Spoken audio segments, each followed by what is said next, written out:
and then I can go down to audition, and then we'll just go push that button. We're moving to the right. I do see a time signature in there, and now we get intro. Are you ready? Dutch Chattahoochee, September 7th, 2022. Oh, yeah, folks. Welcome to the Church of Baseball. Church baseball.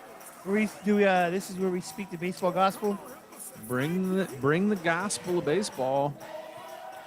Oh, Did, ooh, I don't know if that's loud enough. Let's take a look at the audition. I like the title, "Baseball for Truck Drivers." Yep.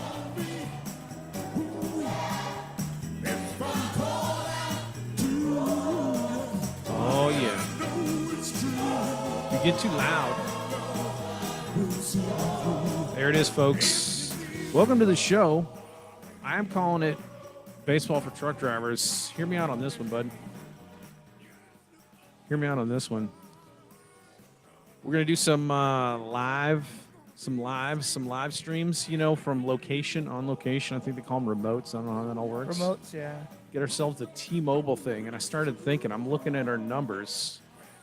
I mean, I'm basically the only person listening on Spotify now. Like, I don't know if it was our lull or what we did that drove it into the ground. My idea. People can't handle the truth. The idea I had with clickable Photoshop, big splashy words on top of your shit didn't make a damn bit of difference, because if you look at the first one we did with this, that's why I have this weird pink filter. That thing got 40 clicks. I don't know who those 40 people were. You talking about the YouTube video? Yeah, the YouTube video. I go back and listen to it all the time. The different videos we do. I just go back and just. Well, I think it somehow figures out. Welcome to the show, folks. Anthony Turnstile with my ace Dutch Chattahoochee. We gained another subscriber, so now we're at 58. I think that was a buddy I met on. I think it's Johnny. I talked to him on. I guess it was Sunday night. He's like, "Oh, dude, send me the link. I'll subscribe." He like subscribed right in front of me, so that's probably Johnny. But that's how you do it, one at a Come time. on, stocks, Johnny. One at a time. That's a beautiful little gospel song. I'm just wrapping up at the right time too. Well, I got more. Maybe they jump back into it. Oh, you're taking a break.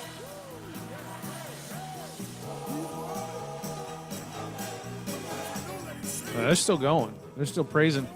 Lay your hands on me. But, like, just trying to figure out how to, like, push it was, like, one of the things I thought you get searched more if you put baseball. It's like the first word, you know? I would think so. You would think so. So we changed the title. That didn't make a darn bit of difference. We Maybe. put up the crazy baseball nectar thing. I think people I would want to click on that because I don't know what baseball nectar is. And that didn't make a damn bit of difference. I went to our anchor numbers on Spotify. It's basically me listening to it in the car. So the truck drivers thing, I was like, this is what we got to do. We got to do remotes out there on 10. You know what I'm saying? At the Flying J. And truck drivers come in chit chat while they're well, on who's break. gonna listen to our show but somebody who's driving a whole lot? Am I right? They're gonna be drivers. And they're gonna see us like, hey, do you mind if I step in and talk baseball for a little bit? Go ahead. So we'll just like, because they're like, you know, why not? Come on out, just get a truck stop to let us set up our thing for a few hours, and then every truck driver that stops in there and gets gas can be like, who are these clowns? We give them a sticker, put that on your mud flaps, Take a hat. you know. And it's like, if you like baseball, you Rangers fan, you Astros fan, what do you like? You like Nippon League? You like Mexican League? They're gonna say they're a fan of Nebraska, University of Nebraska baseball. And that's blue collar. My Uncle Mike was a truck driver. And so when we go to the Dominican Republic or Puerto Rico or Japan, that'll be our thing. We'll be the blue collar. We'll go to the Japanese truck stop and talk baseball with those truck drivers with our translator, you know. And who knows? Maybe we'll learn some Japanese over there. I don't know, but that's one theory. Is because it's people say like the radio's drive time. We're trying to get all those highfalutin white collar workers. We're going blue collar. We're getting the truck drivers, dudes driving around San Antonio delivering Tecate, you know, delivering Perrier in their trucks, they're listening to some podcast. We need to make sure they're listening to this because we got some great baseball content. We're jamming out, bud. They're definitely listening to us. They're especially since a lot of places as a truck driver, you don't unload it. You just kind of wait for everybody else to unload it. Yeah. So while they're waiting for the crew in the store to unload it, they're listening to the podcast on their headphones. But that doesn't mean it won't be globally listened to and eventually we take over Joe Rogan's numbers because it starts with the truck drivers who then say, well, I listen to this. I like this one a lot. You know? You know what we do? Yep. You know what we do is we hire like, I don't know, 5 people, 10 people. Yep. They come to us, oh my God, I love your podcast. Can I get a picture? Make us hype us up like we're some kind of famous podcaster. Like we'll just be sitting, at the BBQ station eating or somewhere else perhaps. Mm-hmm. And 10 people, oh my God, we love you guys. Like, can we get a picture? We love your podcast. We listen every week. And then the next thing you know, he's like, what's the name of your podcast? And they go check it out. They go check that out. And next thing you know, pop. Just keep pushing. I was telling myself this morning, I was like, sometimes you get, I don't really get frustrated with it because it's so much fun to talk baseball with you. Yeah, I don't either. But you do look at the numbers because you do want the numbers to go up, but that's okay. There's going to be ebbs and flows. It's not just a straight line trajectory. We're figuring stuff out as we go. We're light years from where we once were. I think once we start putting like other videos up, that'll help too. The summer lull was definitely hard on numbers, but then we did up numbers on viewership and subscribers because of the games being streamed, which helped. And I did have lunch with Mike G, which was awesome. So I don't know. We have our River Monsters logo up. I can't see. It's up. The Mozart group is up, and then the River Monster logo is up. Okay, nice. So yeah, that's it. But I have one correction. I have one correction from a previous podcast, and then we'll just talk kind of roadmap for our segments, maybe, and then we'll decide who's getting into it first. I was listening to the one where we were jamming on Japanese League, and I get real excited because the Central League still lets pitchers hit, but that's not what I said in that episode. I was all like, they still, I was like, everything I said made sense. I was like, they still, respect baseball, and I think I said they had the DH, but they don't. What I like about Japanese League is the Central League is still like the National League. The pitchers have to hit, and then it's like you have these quirks with hitting pitchers that you have to deal with between interleague play and postseason play, and NPB is still doing that. So I like that. But that's not what I said. I said over and over that the Central League had the DH. They do not. It's the Pacific League has the DH. Central League pitchers hit. I think all the leagues are going to start adapting that universal DH. I feel like a lot of leagues are going that route now. It's terrible because part of the thing we're going to talk about is, I'm going to talk some about Fernando, who was an excellent hitting pitcher, above average by far. There was quite a few of them. Yeah, a lot of them were Dodgers in my mind. I don't know why that was. If that was just Lasorda, they were so scared of Tommy Lasorda. Well, in high school, you can probably, agree with this or understand. Yeah. In high school, a lot of these pitchers are hitting too. They play other positions, so they grow up hitting. Yeah, you're probably a star, right? Yeah. So why can't you just, make some contact? A lot of these people were. I know it's hard. I know these guys are throwing like 99, 100, and it is hard. But the 50, hitting less than 100 and strike just the Ks, I think that could be worked because you can see it, right? Remember when the pitchers were hitting, you can watch these dudes, and there's a difference between the dudes that were trying to hit it. Because like Lincecum, perfect example. I respect Lincecum. His hitting stats sucked, but he could hit. He was taking a hack. You know what I'm saying? Lincecum was taking hacks. So if you wanted to make a mistake, he was in the zone with the bat with as much as he could muster. And if you made contact, he made contact. Whatever was going to happen was going to happen. But Lincecum would give you some effort. But then you'd see the pitchers come up there who are just standing there, They're just like their coach told them, like, don't worry about it. We don't want you to, exert yourself or whatever we've talked ourselves into. Isn't that insane? We've talked ourselves, like, they're literally coaches, so like, don't tire yourself out hitting. So we've told ourselves that failing at the plate might be better. A lot of them would go up there and they would just, not even hold the bat up for it. They would just kind of have it to their side because they're not going to swing. I mean, I at a base level understand why they're like, we don't want you hitting, get a hit, and then run around the bases, get all tired, and then have to go back out and try to throw after that. But shouldn't the standard be do the best you can at all times? Shouldn't it be get a hit, run around the bases, and then come out and strike out the side? Especially if you're a major leaguer. Like, why are you gonna half-ass it? I don't know. I think there was some of that was from the coaching staff on down that accepted the failure and was like, whatever, we just carry a few pitch, don't try to hit. And that's wrong. I think a lot of it is they don't want to wear out their arm or hurt themselves while they're at bat. Yeah, because That's one part of of those it. Mets pitchers like hurt himself hitting Yeah. or something. There's gripe. And I was like, be an athlete. Just freaking Because like, grab a bat. what if you go up the bat and you take a swing and it bounces, hits you in the shin, and you hurt yourself, and you can't go back out and pitch? It's definitely But yeah, stuck in my craw. But anyway, that's one thing. What are your segments? You're gonna do some LMB, aren't you, bud? I have two segments. Yes, sir. So the first one is if you were going to a party and you were partaking a drinking contest, what MLB player, past or present, would you? It's probably gonna be a pass player. Yeah, of course, of course. What who would you bring to that little? Is it only one, or can we just start running through the Honestly, Rolodex? I would whatever. It's just the general one, whatever you want to bring. One person, multiple people, whatever you think you can bring to the table to win that contest. Oh man, Because there's been some people that what I'm saying, that can throw down, but and then yeah. Secondly, I just want to talk about why the LMB Mexican Baseball League is great. that's then, awesome. And then that'll kind of like follow into what you want to talk about with Mexican baseball.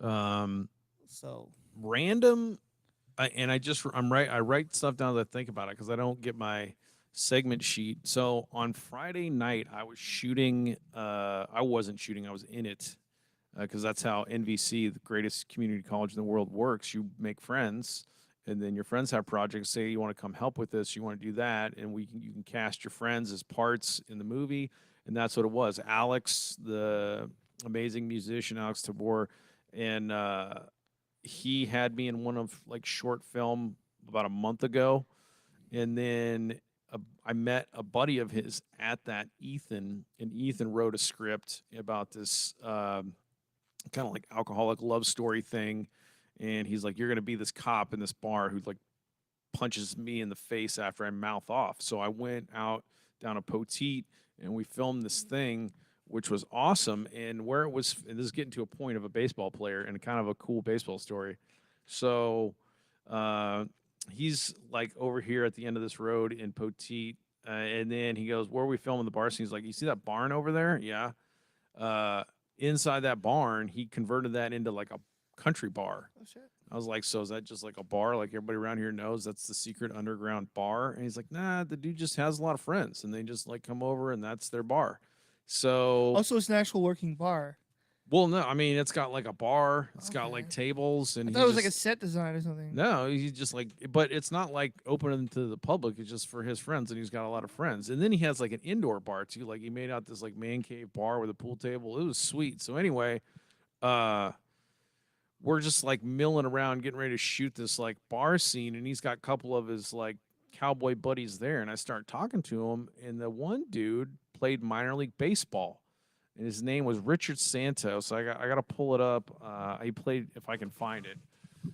Slim Santos. Let me try to go to my. Oh, here we go. And this was a former minor league player. I think so. Let me go to Google and see if I can find it. Was this like a recent thing or what? No, this was like in the 70s. Oh, so he's a little older. Santos baseball. I think. No.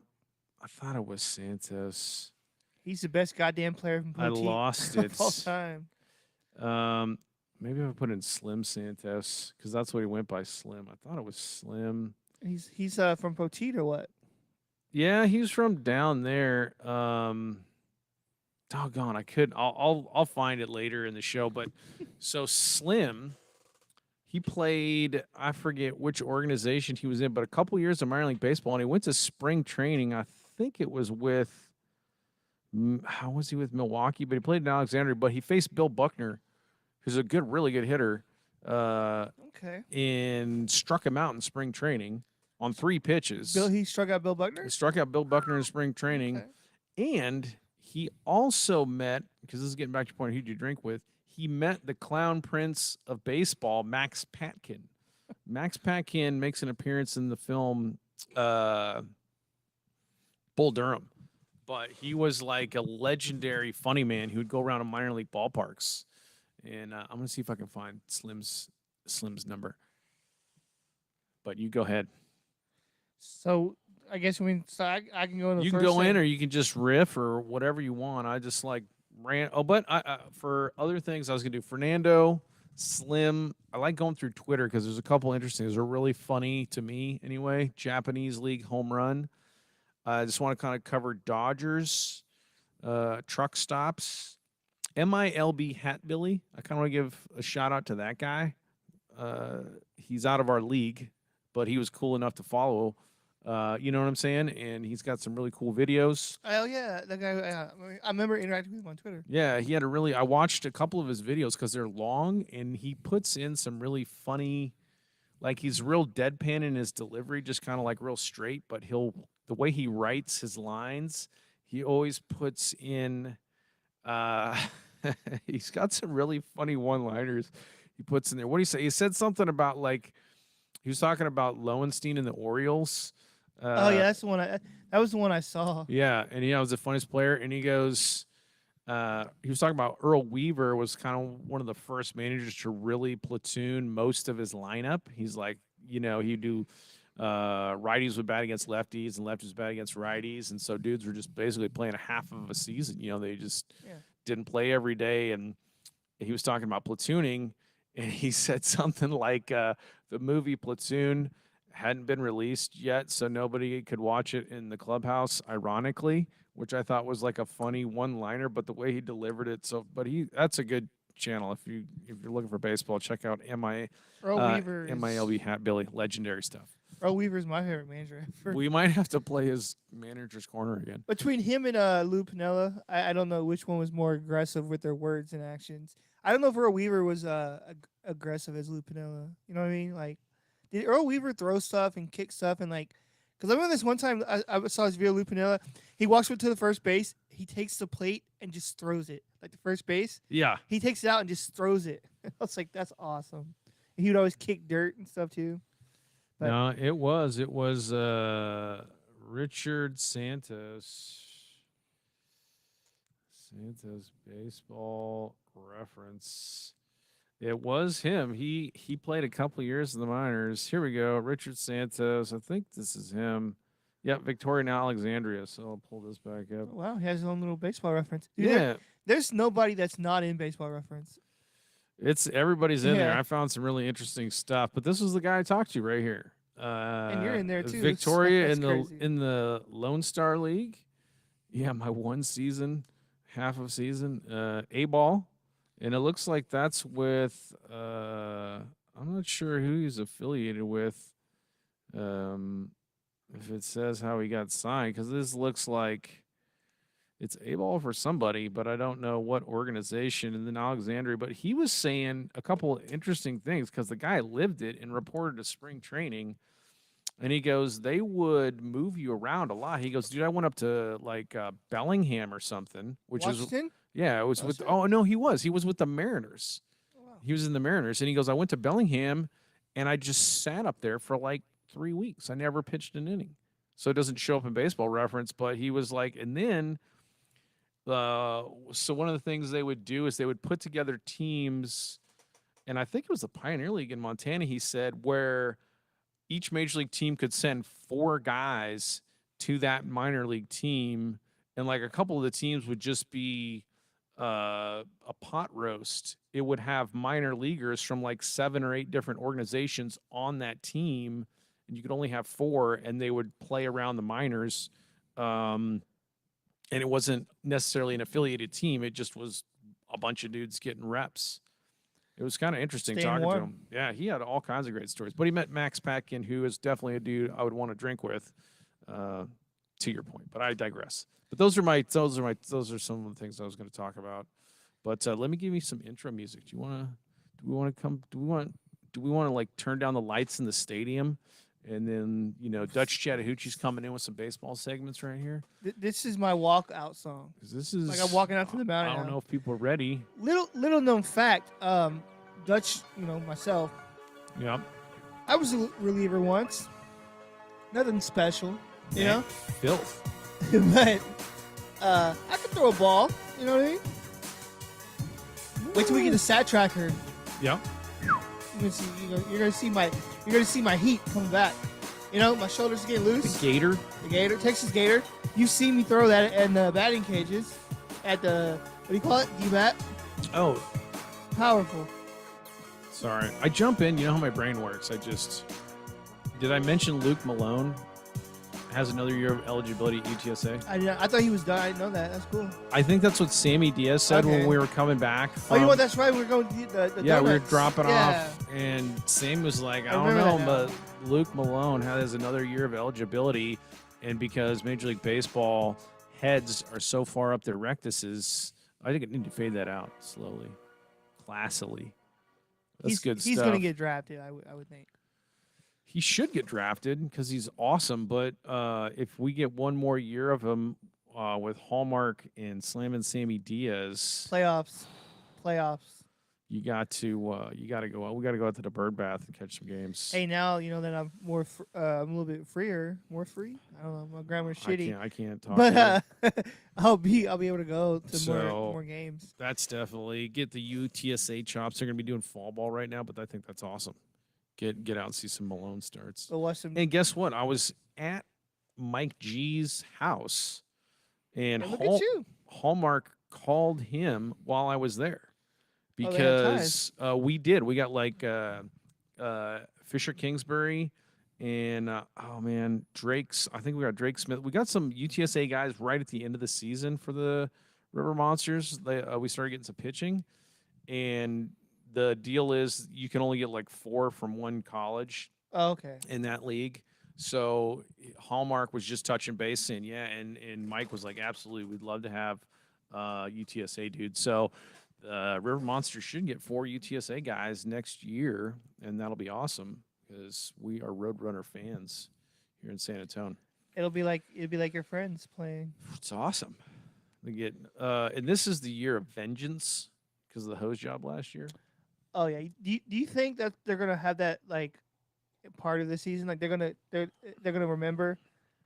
They're like, you want to leave us out? Watch this. I don't know. I mean, what I would say is you got a lot of good dudes returning, especially you're getting back your ace if Malone's coming back. Isaiah Walker played short in that league, and they got some good. I mean, you got Diaz behind the plate. You lose right? Flores and you lose Tapia and Kang. So, and I think Ian Bailey's gone. So you lose a lot of bats actually, but that's a deep roster, and I'm looking for people to step up, and I think there's some good young players, As they say, players up there. Next Yeah. man up, right? As they say. So anyway, But they got a crew. oh, but here's my gift for you.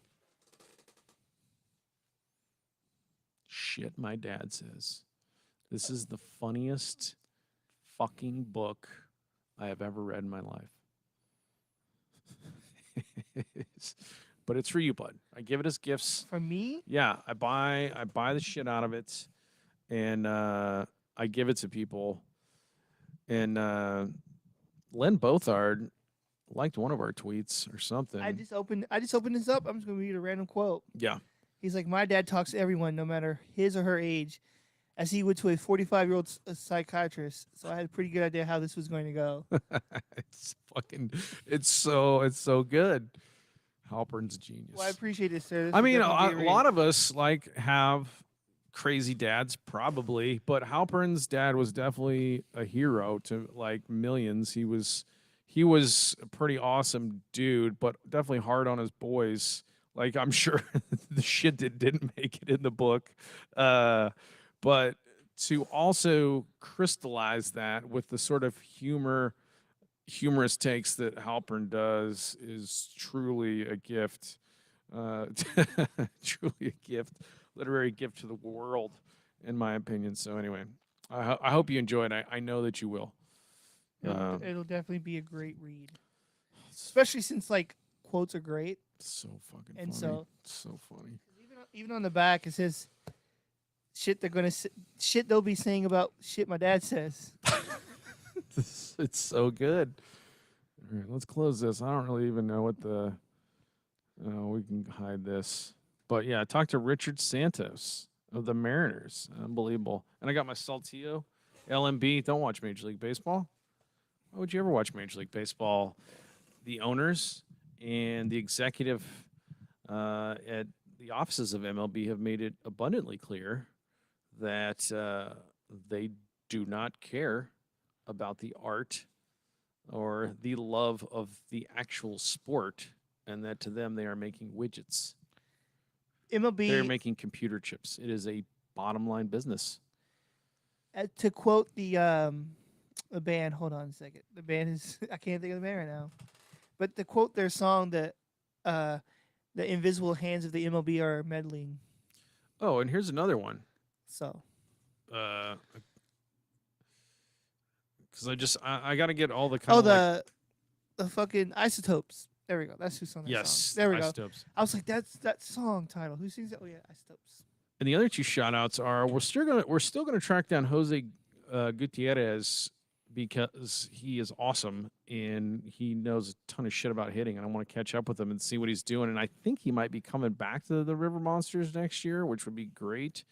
And the other dude is Caleb Vuono. Caleb Vuono sent the nicest message. He's like, dude, I listened to your guys' show. I love it. I was like, That's nice. Yeah. What's isn't up? Isn't that great? He's probably like our 4 listeners on Spotify. It's like you, me, and Caleb, and your aunt.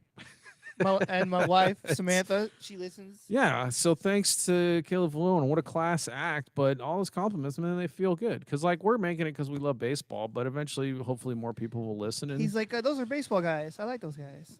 well, obviously, when we take Nakatomi's private jet to the Dominican Republic to cover baseball, we're going to get Vuono on board, you know?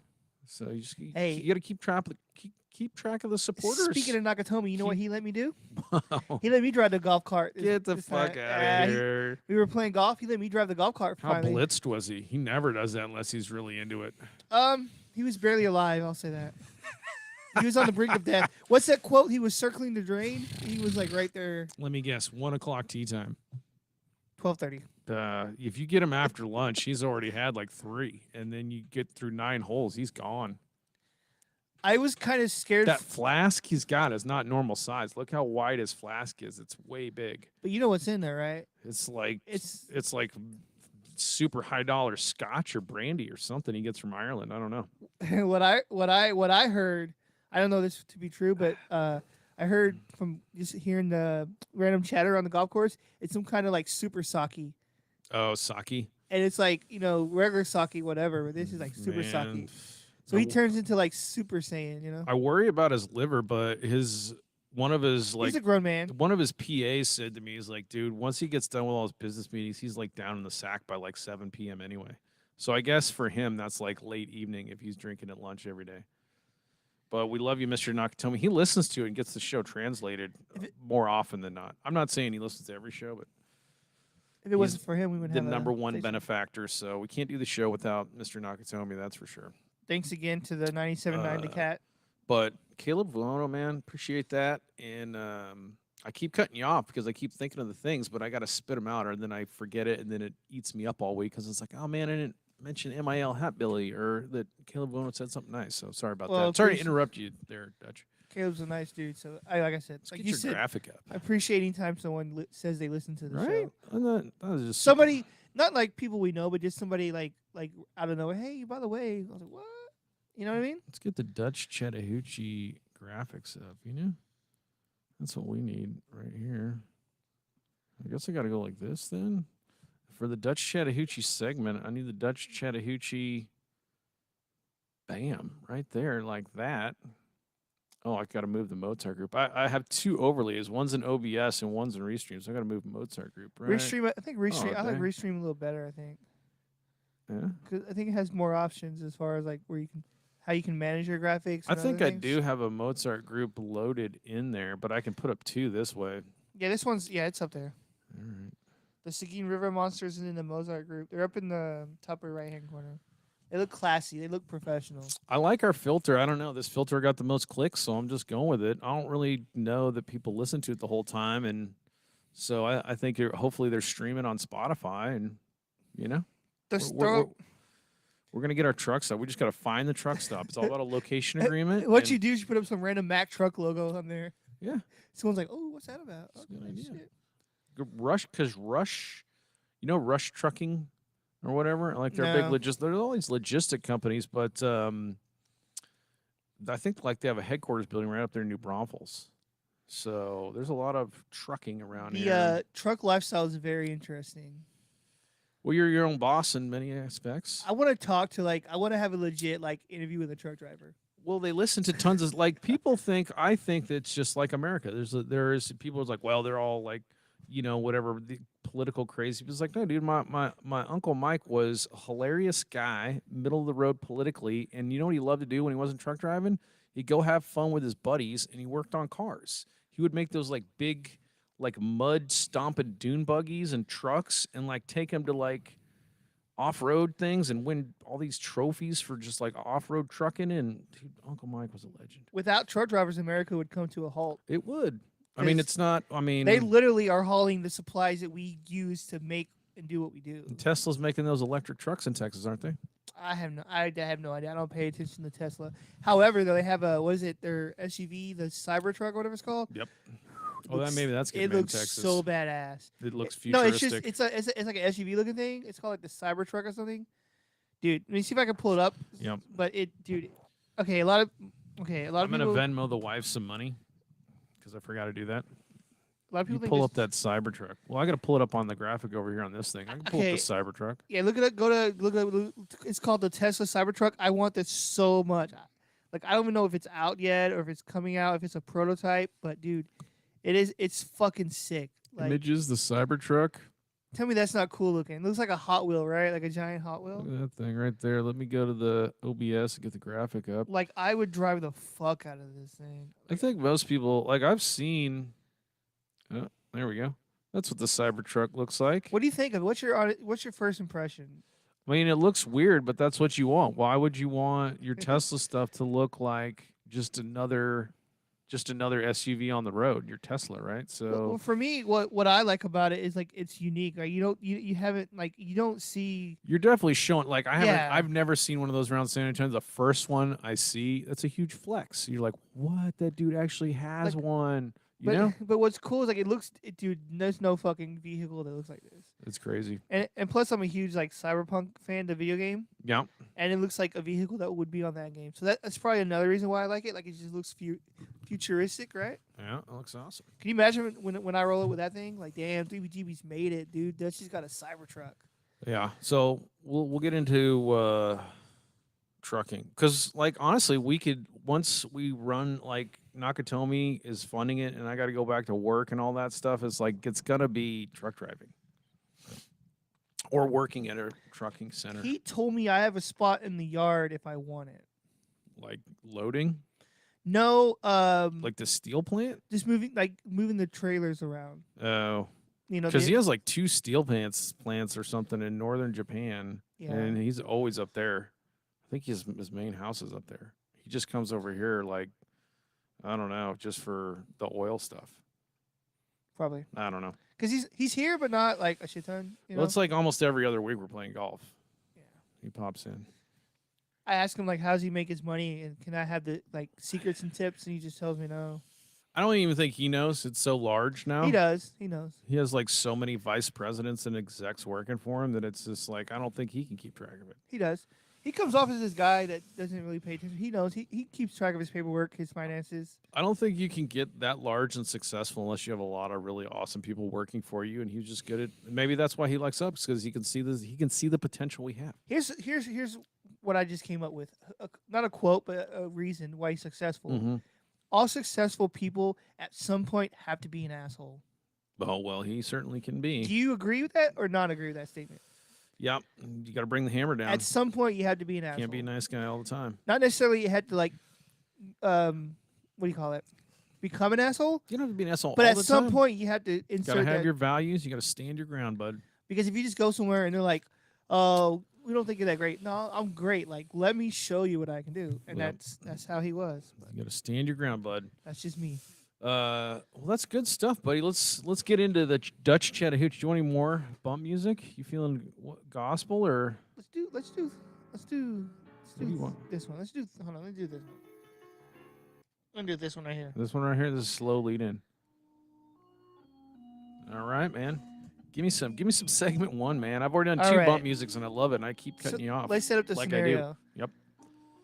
So, one of your old college buddies hit you up? They're like, "Hey, That'd be Jimmy Campbell. Jimmy Campbell's like, yo, Turnstile, I got a question for you. Mm-hmm. Would you want to join me on a drinking adventure? I'm going to this party, and let's outdrink everybody." If I could handle my alcohol, the answer is I'm all in. I have to get in a So time. hypothetically, Yeah, let's if I just say, hypothetically get in the time machine, because I was a drinking man, believe me. me too, yes sir. So he's all, hey, Turnstile, Jimmy, Tony Turnstile, one more or whatever, how many more you want to bring to this party? MLB players, past or present. And he calls you up like, who should I put on the list? Who are you bringing? Yeah. So I wrote down my 5 people that I'm bringing. Oh, I love this. You can agree with me. You can add to it, whatever. I But love here's this. what I'm doing, and these are obvious choices, right? Yep. Number 1, Wade Boggs. Wade Boggs. He was known to, like he said, he apparently drank 107 beers in one day, according to him. Based on the It's Sunny episode, yes. So he can hold his beer. Yeah. Second, John Kruk, right? Cruckster. Knocking back It's a great pick. Knocking back a 6-pack before every game. Yep. Drinking in a dugout, probably. You're on fire right now. Third choice, which he doesn't get talked about a lot, but this man could drink. AJ Przinsky. Oh, yeah. From the I love White Przinsky. Sox. Yeah. Przinsky was a dick, too. He was like your dick. If he's on your team, then I fucking hated love him that when guy, we played though. him. Yeah, I love Przinsky. Or else I think he was a dick. He was a Ranger, right? For a Yeah, little while? yeah. And then I would loved him. I was like, yes, we got him. He's irking other teams. He was known to have some dugout beers, as they call them, right? I mean, shit, we're 18 in a game, and we're just kind of hanging around. What a fucking legend. So, fourth choice, David Wells. Wells, yep. Babe Ruth. He works Babe Ruth. Babe Ruth, which leads to my last choice, Babe Yep. Ruth. So, should I talk about the quote from David Wells' biography? Give it to us. I'll fade you down. So, David Wells has a Babe Ruth tattoo, right? That's Because awesome. Babe Ruth is his idol. I didn't realize he had a Babe Ruth tattoo. Yeah. That's greatness. Because that's his idol. He looked at Babe Ruth, and they both were drinkers. You know, like I said, with that perfect game, Yep. he wore Babe Ruth's hat. So David Wells' quote: "I suck at reading, but I'm going to try to narrate this the best I can." Yeah, okay? well, I got all those tabs up, so I got to read through some crazy stories that I got for my shit. So, a quote from David Wells' biography, right? Yes, sir. He said, "Babe Ruth became my first real hero. He could pitch, he could hit, he could eat 17 hot dogs and launch a ball 500 feet. He ate too much, he smoked too much, he drank too much. He rented his hookers by the dozen. What's not to love?" Right? That's such a great quote. And here's So those are my 5 guys that I'm bringing to this party. dude, you knocked it out of the ballpark, Dutch, because those are the 5 all-stars. And the other thing, back to the point, is like it's really difficult to not like the Yankees. I mean, the Yankee fan and the Yankee organization and the Yankee players, all different the history. layers. Yeah. You know, so I understand why the dominance of the Yankees, just like the dominance of the Chicago Bulls with Jordan or something, where it's just like, dude, you can't stand them. And then the fans maybe get in your face about how awesome they are. But really, there's just so much history. And you got guys like Babe Ruth and David Wells. It's real. Billy Martin, Mantle, Phil Rizzuto. Like, it just, the list goes on. You could spend an hour just naming names. Yogi Berra is like, Here's what I'll he's say. like the Buddha of baseball. He's a legend. I fucking hate the Yankees, Yep. but I respect their franchise. God, their there's so history. many Yankees I love. There's so many Yankees I love, but I am not a Yankees fan. But I just That's love what I so say. many effing Yankees. I hate the team, but I respect the franchise. Oh man, Their if you history. love baseball the way I love it, oh man, them damn Yankees and Joe the DiMaggio, musical damn Yankees. Your favorite Yogi Berra, Yogi Bear. Man, good stuff there. Well, let me think then. I'm trying to think of wild dudes. That who I'd want to drink with? Leo DeRocher. Okay. Nice guys finish last. I got his autobiography. I don't have my books up. Well, let's put a couple books up. Let's put up the wax pack. Oh no. Now, if we were going to a rave or something, we could bring Doc Gooden, but this is just Oh man. this is just a drinking party. Leo here. DeRocher. I don't know if there's any other baseball books I can get up here. Oh, this is a good book I was reading. I haven't finished this one. This one's called Class A. It's about the Lumber Kings. Interesting thing about this Class A book, I think this dude wrote this book at this I can't remember, it was Evanston or wherever it was. The Lumber Kings, kind of like dying minor league town.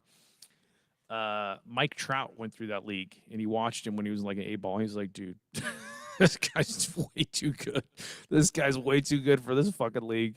So even then, you can see the major leaguers. But who am I drinking with? Leo DeRocher was very street smart. He was kind of a street guy. He was very savvy. He had a real attitude, you know? Like if we got into a fight or something, DeRocher, he wasn't that big, but he wasn't take shit Did off he anybody. smoke? He smoked, he drank. This is Good how call. this is how street Leo DeRocher was. I think his dad or somebody, they had like a barber shop, and in the back of the barber shop was a pool table.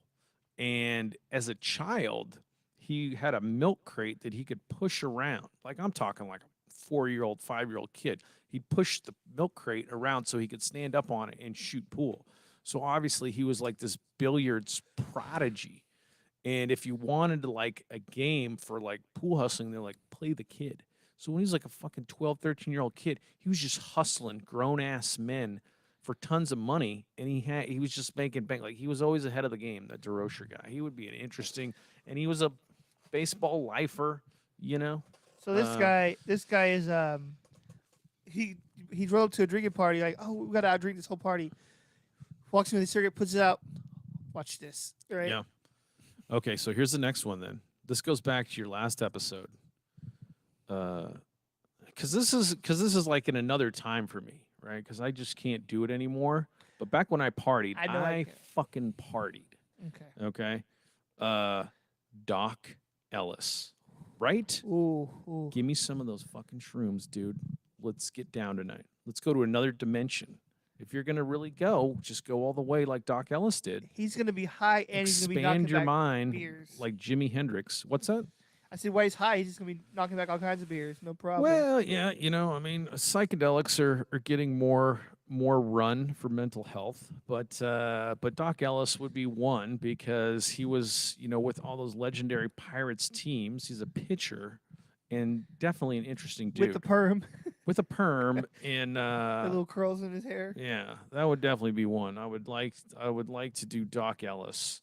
Let me think who else is an interesting character in baseball. There's some wild dudes, like I don't know, like I'm not saying this, but like Al Hrabosky was the mad Hungarian, very animated, fiery dude on the mound. I was like, I don't know if I want to drink with him because I'm pretty sure we're gonna get into a bar fight, right? Like I'm gonna get my ass kicked that night. Special guest for me. Mm-hmm. I don't know if you were going to say this guy would be John Rocker. Ooh, John Rocker. Could you just imagine rolling with a John Rocker? Well, I would just forget that. I want to drink with Kenny Powers. Fuck yeah. You saw how that dude partied. He's a player. He's a pitcher. Oh, man. Kenny Powers, dude, he would be the life of the party. Yeah. He'd be like, the fuck he say to me? Oh, hell yeah. All right. You seen that show then? You know the whole with the car segment with Will Ferrell? Like the Ric Flair thing is funny. That's good stuff. Let's see here. Kenny Powers. Excellent choice. I'm trying to think of other wild party animals. There's one on MILB Hatbilly. Let's just feature this guy for a second. This would be the guy. I don't know. If you go to videos, there's the most arrested player. Where is he? The most arrested player? Yeah, his Eric Shao one was really interesting. But yeah, Eric Shao had a kind of a tragic story. But like it's a perfect, and I don't know if is that showing up on our feed? Do I have it minimized in OBS? It might be. My delay is like no, it's not. I don't have it up. So Eric Shao, that was like a perfect like watch if you're watching this, check out MILB Hat Billy because he's putting together really interesting videos. But if you'll notice over here, uh, Sammy Stewart, baseball's most arrested player. Maybe I need to party with Sammy Stewart because something's gonna happen wild. You guys are definitely winding up in jail. But that's all MILB Hat Billy. But I'm not sure. Like I don't know how much trouble I want to get into. I would say I'm looking for funny. Like John Lowenstein might be a good one. There You we know who go. I would want to go party with? Who's that? Bill Lee, the spaceman. Oh, shit. He pitched for the Red Sox and Expos, and he was a nut. He really had some interesting quotes. I like it when they got the funny quotes for the media. Like to cracking you up a little bit there. So you said Kenny Powers and the Feexins. So, but Yeah. it sounds like we're gonna have one hell of a party. That's a pretty good one. I got DeRocher, I got Doc Ellis, and then I got do I have 5? Oh, I only got 2. Only got 2 so far? I just said 5. You don't need to do 5. I don't need to do 5. Whatever you want. I just said 5 right away because that's who I had. I mean, there's guys of books I've read, like Jim Bouton would be an interesting one to talk to. I know Hershiser. I'm just looking up his book. Hershiser is a poker player. Ooh. It's a really good poker player, which He's- makes sense because you're kind of playing mind games as a pitcher. Yeah. But Hershiser would be like he'd be like showing up in like World Series of Poker stuff on ESPN, dude. Actually, I couldn't believe it. Here's an online poker story, and Jimmy Campbell can appreciate this because it was like when poker was going crazy about 10 years ago when I was in law school. I remember the Online boom. poker was insane. There was like full tilt. There were all these things. Yeah. You'd like log in, swipe your credit card for $50 and just like go to town. I just always lost. But you could see the online tournaments too, and then they'd like have little avatars for like the famous real dudes. And Hershiser was like in this poker tournament, and I was watching. I couldn't see him. It was just like these cartoonish avatars, but one of them was Hershiser. And so I'm just like watching these famous dudes play, and at that time it just to me seemed like a lot of money. Like it was like 50,000. Like these pots were like $1,000 annies or something. I can't remember what it was, but it was a big fucking pot. And Hershiser's going at it with this dude, and I want to say they're playing like Omaha or some shit where I could see some of his cards. And I was like, man, I don't know, dude. These guys are going back and forth. I don't know what this guy thinks he has that's gonna beat what Hershiser has. And they do. They fucking like unload all their chips. And it was like this dude beat Hershiser by a card. He had like a full house, but this guy also had a full house, but it was a bigger full house. And I was like, oh man, that's a tough one for Hershiser. You had to feel like your best there. But anyway, amazing poker player. I don't know. Yogi Berra, that's it. There we go. Yogi. Mickey Mantle partied his ass off too, though. So we're at this party, right? Yeah. We're all hanging out. Bathroom door opens up. Yep. Guess who walks out? Washington. Ron Washington's like- got to be on the He's all, "How you guys doing?" Oh man, Ron Washington's got to be on We're the like, list. "Huh, we didn't know you were here." He's like, "Yeah, man, I've been here." He's all, like, Yeah. "Why do you keep wiping your nose?" He's like, "Oh, it's just itchy, man. That's all." Like, Man, huh. oh man. Yeah. That one. He's a surprise. Dusty Baker is an interesting one. Yeah. Because Dusty Baker spans, there's a really cool, he was like the Renaissance man of baseball. He is a really interesting dude, but his career spans all the way when he was a young player. He came up and has like Hank Aaron stories all the way to like present day now. He's a legend. That's like that amount of baseball. Double wristbands. Yeah. And But, Fernando. I imagine at this party we're having, Yeah. Rafael Palmeiro's there. And Raffy. And so the cop, you know, he comes to this party and he's like, "Hey, I heard there was like cocaine and illegal drugs here." So Rafael Palmeiro looks at this cop right in the face, right in between the eyes. "I did not do any illegal drugs at this party." Oh my gosh. But then they test him and they find out, "Oh, wait a minute, why is there cocaine in blood? I did not do cocaine." You know, like when he testified with the steroids. Oh my goodness. "I did not do steroids." I was like, "Damn, Rafael Palmeiro." Yeah. He was pretty decent for the Rangers till he bullshitted. and- Dude, he was awesome. I love Raffy. I remember when I was a kid, the Rangers teams we had. He was on Mississippi State with flipping Will Clark. Those two hitters were on the same college team. Isn't that And he was insane? didn't Will Clark end up playing for the Rangers at one point? Oh, that's Dean. I'm thinking of Dean Palmer. Juan Gonzalez, Dean Palmer, Mickey Telleton, Mark McLemore. Remember those '90s Ranger players? Yeah. Yeah. Let's see here. I grew up in Dallas, DFW. So I remember many of those teams. I can't remember what the. There was some. I was just random story by my my Marine Corps buddy. I'm not going to name names on this one. You can. My Marine Corps buddy. So like when you're in the Corps or whatever, some people stay for 20, some people get out. When you get out, you typically are going to grow out a beard, long hair, and just go off the reservation. You're going to go nuts for a little bit. You're going to do what you're going to want to do. You're going to party. You're going to do this. You're going to do that. And a lot of people, people in the Corps are from LA, they're from New York, they're from the country. They go do whatever they're going to do.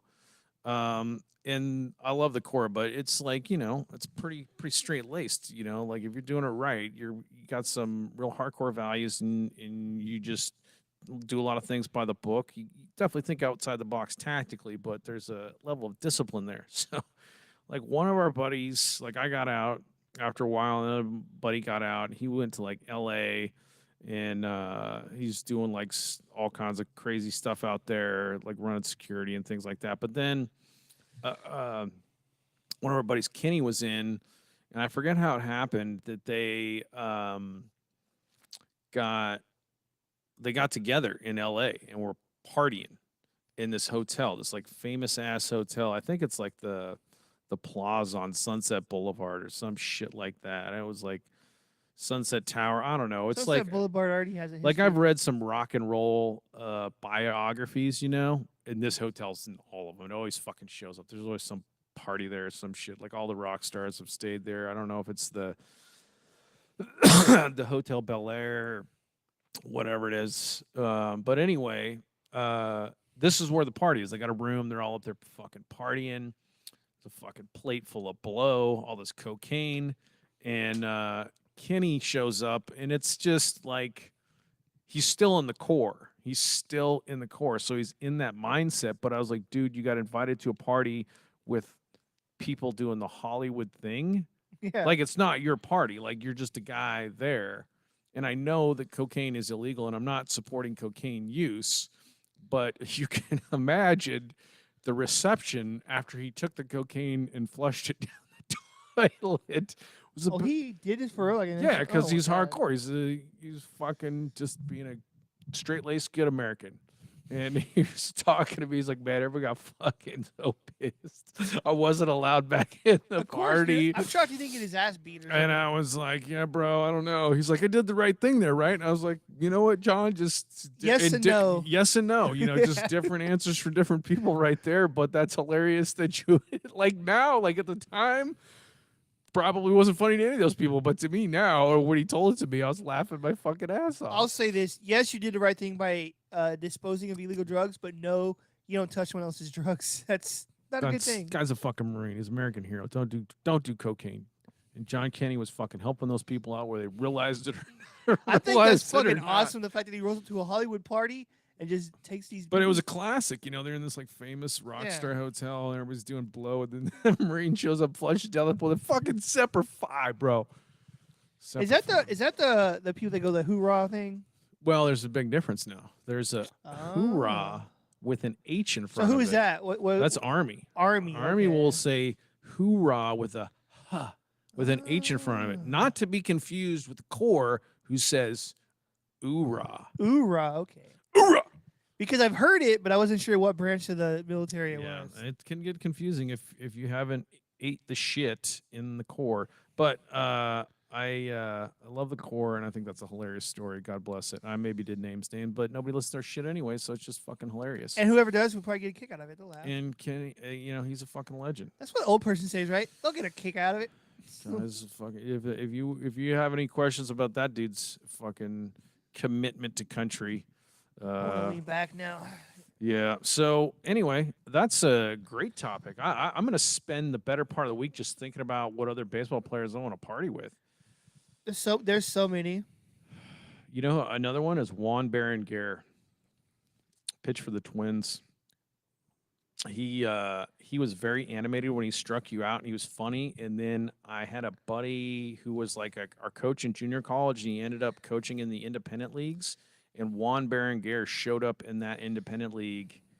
It was like the Northern League or whatever it was. He had like the St. Paul Saints and all that, but wasn't the St. Paul Saints. It was a different team. He was managing. He got Berenguer on his team, and he said he was fucking hilarious. There's a guy, and I'm trying to think of his name. He was a baseball player for the Red Sox. He was a first baseman when they won the World Series.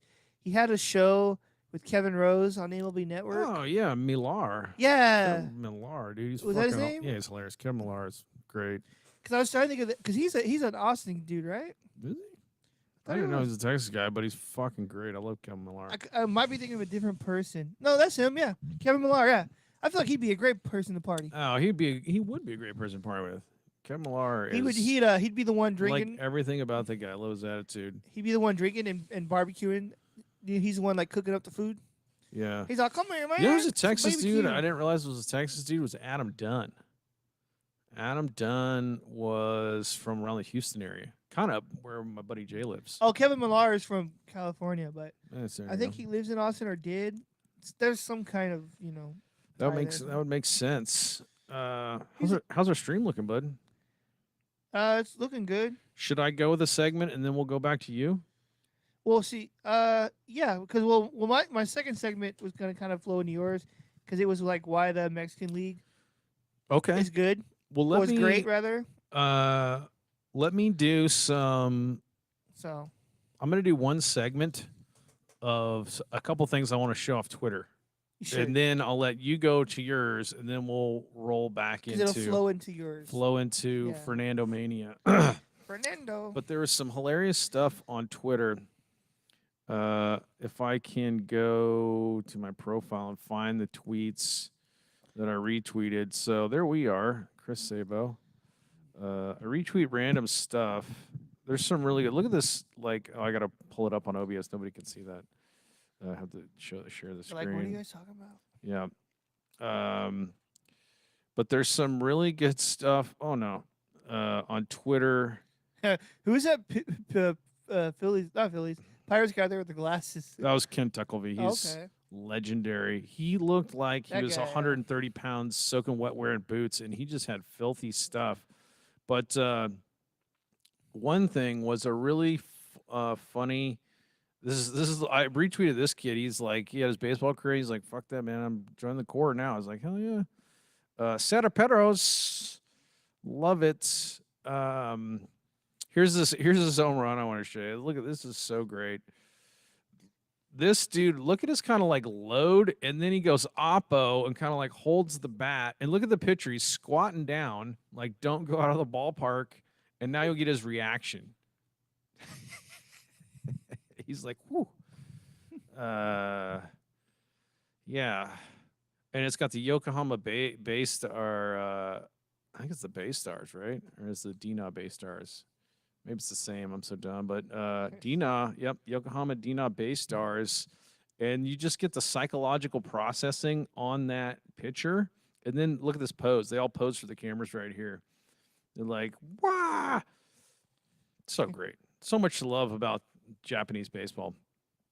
And then I think this guy gets yanked from the game. But his take, like where he's processing the home run, right there. Just got to pause that. He's just like trying to cope with it right there. So that's one thing. There's neither here. There's just like a fun Twitter thing. And then the other one was, and this was like, I'm not like, because John Boy is greatness, and I love John Boy. John Boy Media. John Boy Media is great, yeah. but they took it from somebody else. So I think it's okay if I take from them. But there's like this dude. There's Jose Gutierrez had a really cool tweet. I do like how John Boy Media. I like their videos where they do like the breakdown of Here's certain Will areas. Taylor personal record. But where is it? There was like this dude. If I can find it. I wonder if my tweet got taken down because I did cuss in it. But it's like there was this player throwing a ball. Player throwing a ball to this kid, and this dude just reaches in front Oh, I saw that. and catches it in Yeah. front of this little girl. I don't know where that tweet went because I did retweet it. Lens Crafters. I guess it's gone. Maybe it's under tweets and replies probably. Where is it? Here it There is. Okay, so I have to like let me expand this right here and just pause it right, catch, and then right there, this dude like looks down at the field. If I can just like scroll. So he comes here, he catches, and then he's like, "Oh, I just did that. I just did that." He kind of like looks down at the field, and then he just like, "Okay, well, I'm gonna roll off." And all these little girls like, "What the fuck? That guy just did." It's to me. I mean, and there's a really funny tweet, like people just like tongue in cheek in it. But in my mind, this dude just realized he's like, I'm a piece of shit. He's like, I'm a horrible. The video? I'm a horrible when you person. put the video, like my name is coming up the picture. Yeah. So you might want to bring it up. Oh, I gotta bring it up. Yeah. Okay, I'm sorry. Oh, you're good. But yeah, you know who's just about as bad as that fucking guy is? That Zach Hampel guy. What's Zach Hampel do? He just always trying to get every ball. Who is Zach Hampel? You never heard of him? He's that baseball dude that like has like over 11,000 balls. So he's always trying to get like he goes like every game. Yeah, I think so. He's that guy. He's like right here. I'm gonna pop in here. There we go. Snag, and then I just like he looks down for like a pause. If you watch it in real time, like that's the moment where the connections in the brain are being made. That like, oh my god, I'm a horrible human being. And he's like, too late now. I'm just walking off with it. Here's what I'm gonna. He goes. Catch, I'm a piece of shit. I'm out of here.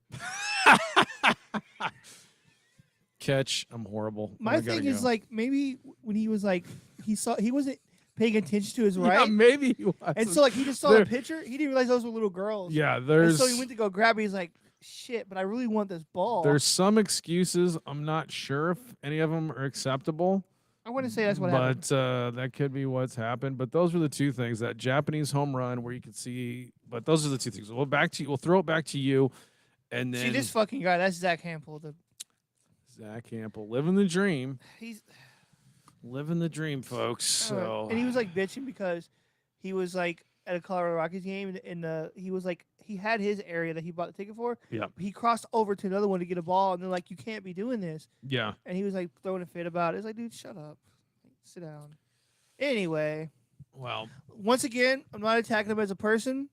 I don't know him. Don't know. But based off this whole his thing on YouTube, yeah, forget him. Forget it. Oh man, that's good stuff. All right, buddy, give me some. All right. Let me bump you in with some gospel. We just did 3, so we can do like. I love 4. Yeah. 4 is my favorite. Really, gospel you can tell right at the beginning. Lay your hands on me. We've got some Dutch Chattahoochee. I feel the baseball spirit. Feel the spirit of ball. I feel Babe Ruth in me right now. That's right, buddy.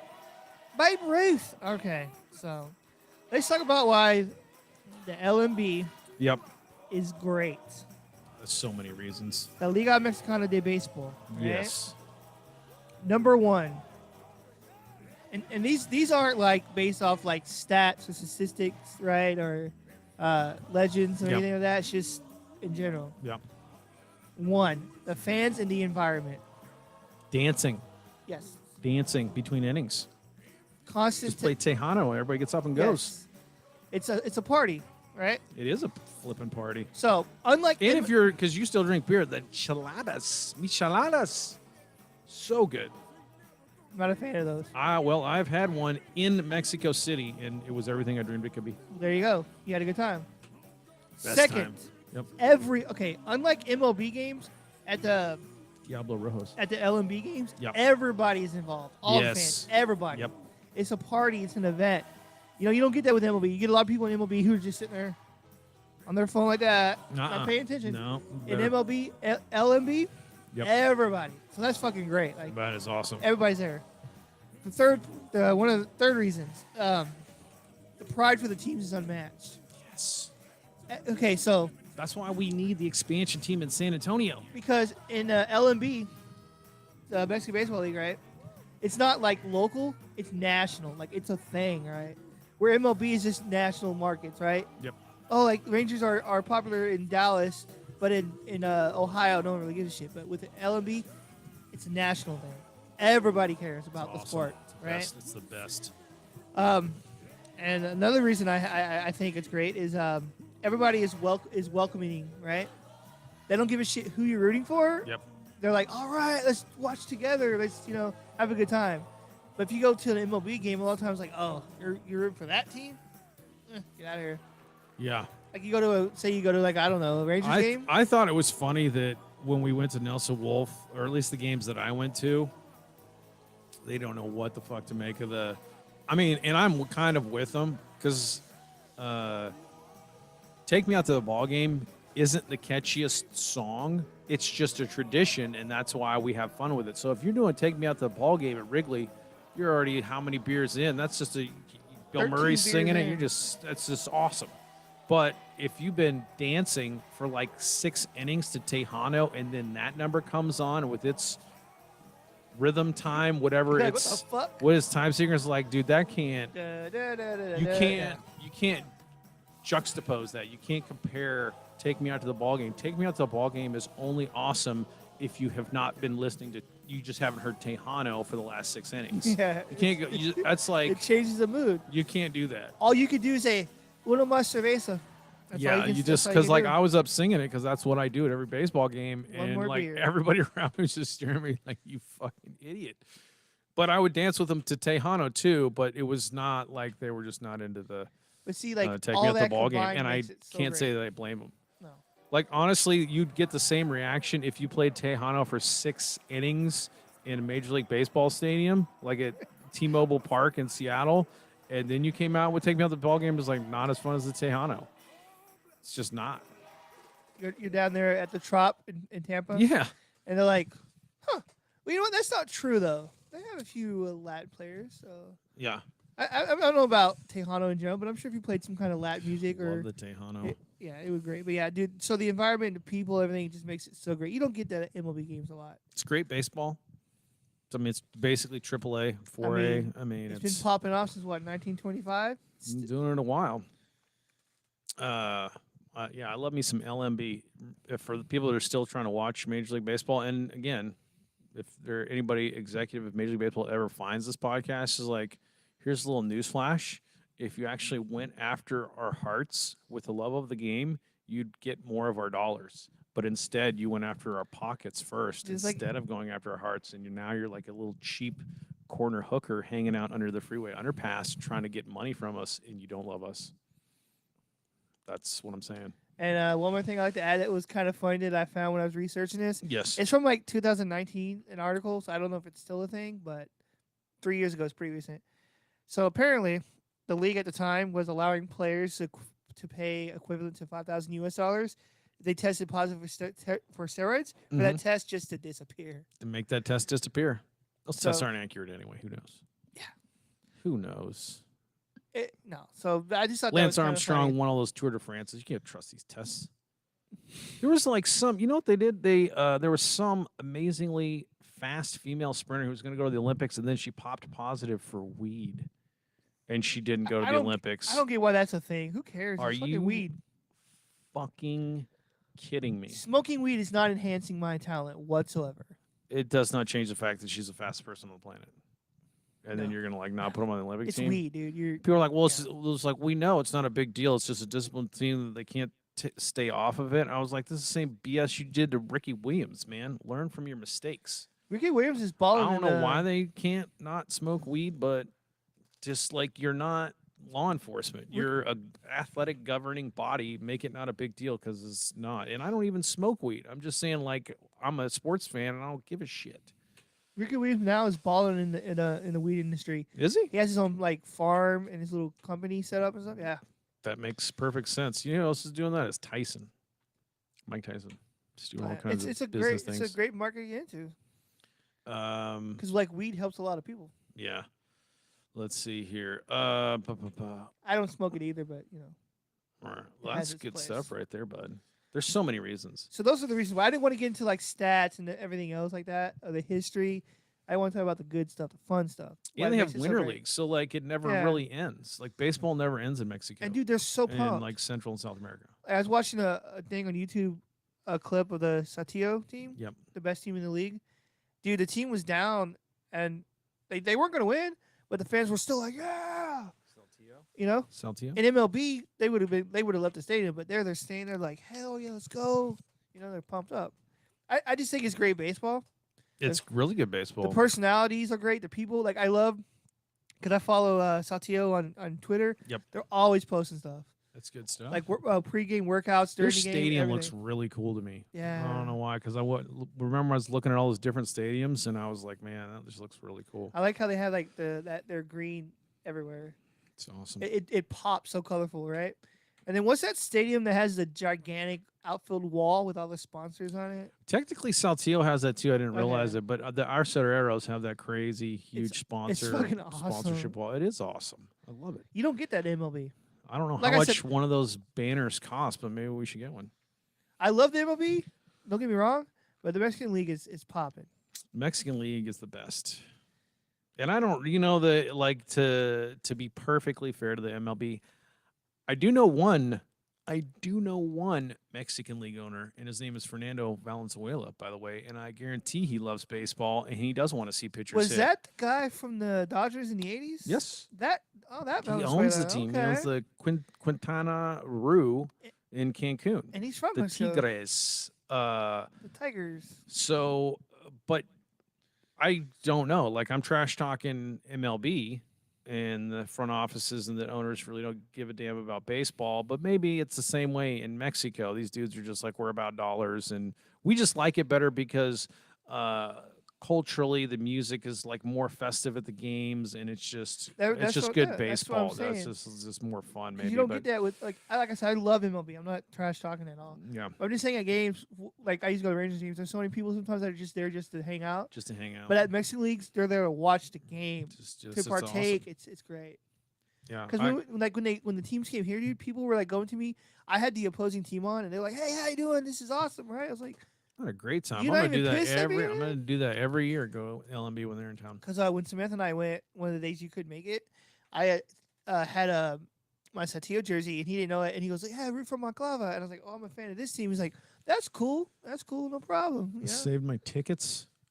I even saved my receipt from the Arcereros team store I didn't need that. You know why? I got the jersey and the experience. because it had their logo on the receipt. And I was like, I'm keeping that.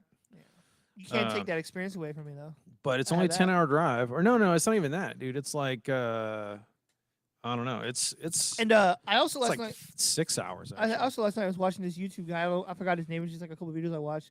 But he's an American. He went down there to Mexico games, and he's like, "This is fucking awesome." It is awesome. He was like he was showcasing some of the food. Yeah. Oh man, So good. it looks like I forgot what the hell he was eating, but dude, it was like a taco type thing, like a taco sandwich, whatever. Well, let's talk Fernando then.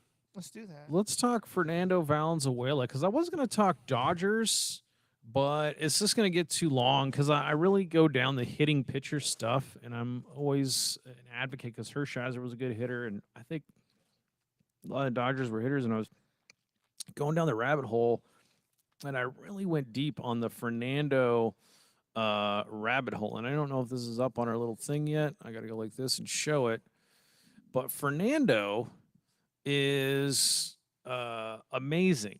Is an amazing, and it was like a cultural event that kind of seized the entire Major League Baseball in 1981, and it came to be called Fernandomania, and it was a mania. There's no two ways about it. The dude came out of nowhere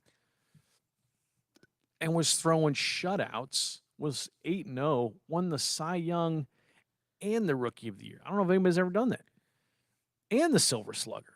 My friend won. It's crazy. My friend won. He's from California, and he's about your age, a little Yep. older. So he lived that whole mania, and he always tells me about it. He goes, "It was fucking awesome." Like, He was 13-7, but he started out like 8-0. He had 11 complete games, eight shutouts, led the league in shutouts, And his first full season in the majors in 1981, he won the Cy Young, he won the Rookie of the Year, and was the best hitting pitcher in the National League. That's unbelievable. That's you deserve Fernandomania. But Fernando, He had a cool pitching stance too. His leg and his arm kind of came way out, and then well, he would look up at the sky when he brought yeah, his that's really brought cool. his hands up, which was very unique. So he had a very unique thing. But his story is also like the rags to riches stuff Yeah. you love to hear about. And when it's also interesting, and this is what's kind of interesting about the Mexican League. So if you go to Fernando's baseball reference and you show minors and Mexican League winter stats and all that, you click on that little tab, then you can see he did play for Mexicali um, in winter leagues, like at the age of 45 and 46, but it does not show anything on the front end. When you go minor Mexican League stats and baseball reference, it just shows 18 Dodgers organization, Lodi, California. But that's not true. He was playing in the Mexican leagues, and that's where he got scouted.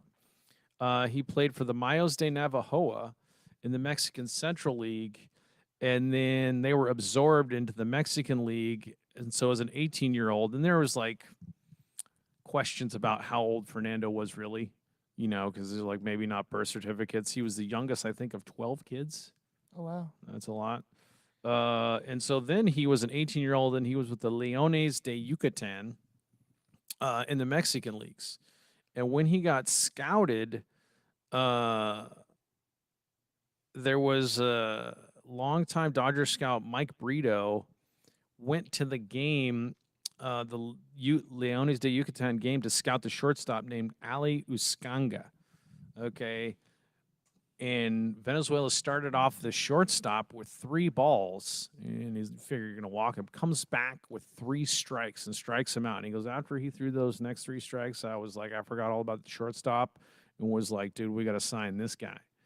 So that's where Fernando was just not even really being looked at. They were there to scout somebody else, and that's how he got in the Dodgers organization. And good on the Dodgers scouting the Mexican leagues at that time. Speaking of which, because in 1980 he was in the San Antonio Dodgers team, Uh, which was I guess part of the Texas League West Division at the time.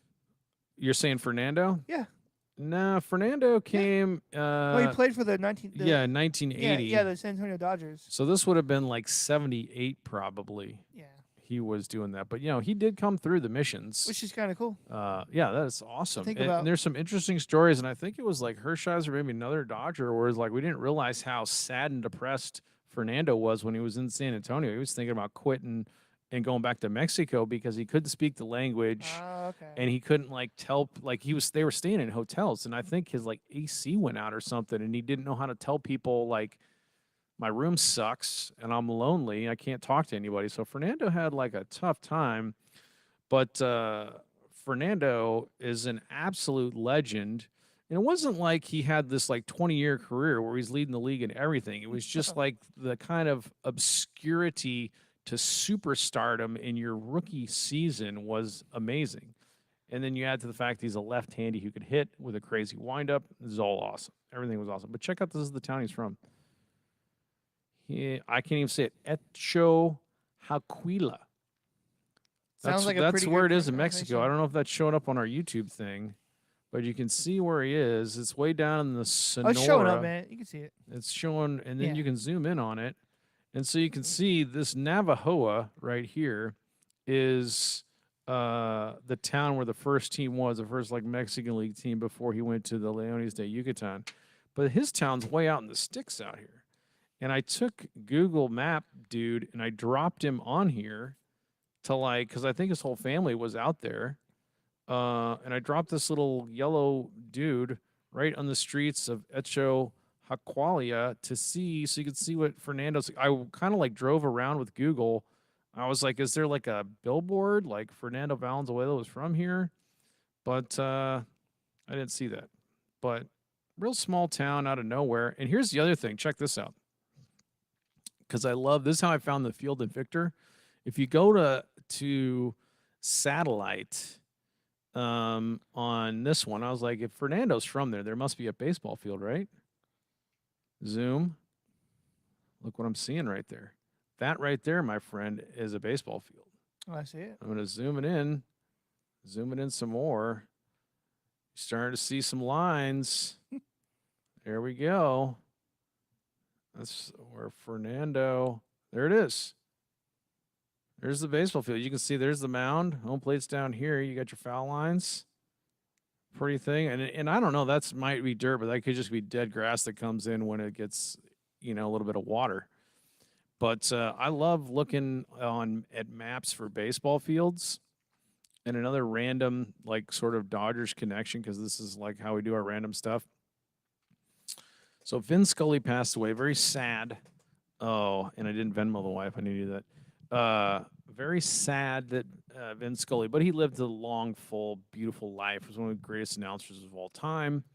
But what people may or may not know, but the Dodgers also had an amazing Spanish-speaking announcer that did the broadcast. And Fernando moved to the broadcast booth for the Dodgers, and it was a great, or maybe he was with the Padres. I'm not sure if he's back with the Dodgers, but I know he did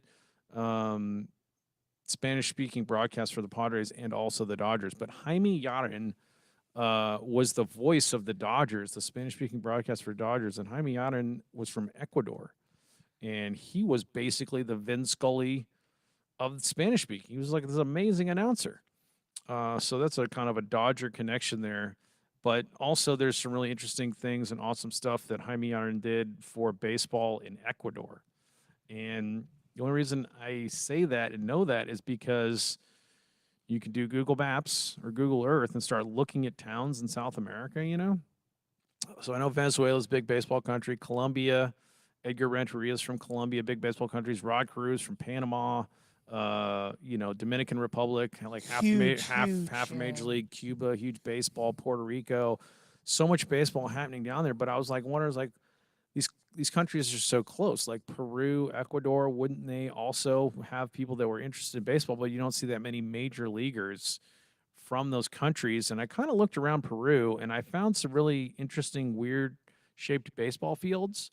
But when I looked at cities in Ecuador, I found a lot of baseball fields, and a couple of the facilities looked pretty modern. And some of that might have to do with the announcer, Jaime Yarin, if I'm saying his name right. Yarin, and I probably got to roll the R's, but he was from Ecuador, and I think he went to Miami and then out to LA. And he was actually kind of like, even as a young guy, like an 18-year-old, was like a radio personality in Ecuador. So he had like the voice and the experience. Ended up being the voice for the Dodgers for like 40 years, along with Vin Scully. And he went back to Ecuador and would help like build baseball fields and do baseball I camps think and stuff. Venezuela did the Dodgers Spanish radio too for a while. So that's a little bit of a rabbit hole. Also, Jimmy Campbell himself just chimed in. Did he? Yeah. We're going to have to call Jimmy here in a little bit. So that's some Mexican League stuff. Here's some other things. Notice Fernando Valenzuela's last name on Wikipedia is not Valenzuela. It's Anguamilla. So that's it. I didn't know that. Another thing, early career, Fernandomania, post-Dodgers career, and he is the owner of, if I can find it in here, he owns, I don't see it here, but he is the owner of here it is, the Tigres Quintana Roo, which is in Cancun. And he owns that team outright, I think. He's like the main owner, which is totally awesome. And I also had a feeling like if you can go to Baseball Reference and look at Fernando's earnings, I think he made maybe pretty good money because he was a starting pitcher back when the contract started getting pretty big. There's somewhere on here they showed dollars. I thought. I see this picture from '91 when he's with the Los Angeles Angels. Yeah. And it was like this dude got lost some weight and got fit. It's like he looks really good in shape. Yeah. I was like, damn. But, I don't think I guess they were called Anaheim Angels at the time. That's right. Player value. I played for a lot of teams at the end. I thought there was like a player value where you could see. Um, Finers more. How much? But I feel like Fernando's loaded. That's all I'm saying. That's the point I'm getting to because he owns a Mexican League team, but he came from very humble beginnings with a huge family. Um, for all intents and purposes, his parents were from the Mayo tribe, so they were like Native Americans of Mexico. Um, his heritage really, and like so you start getting major league money.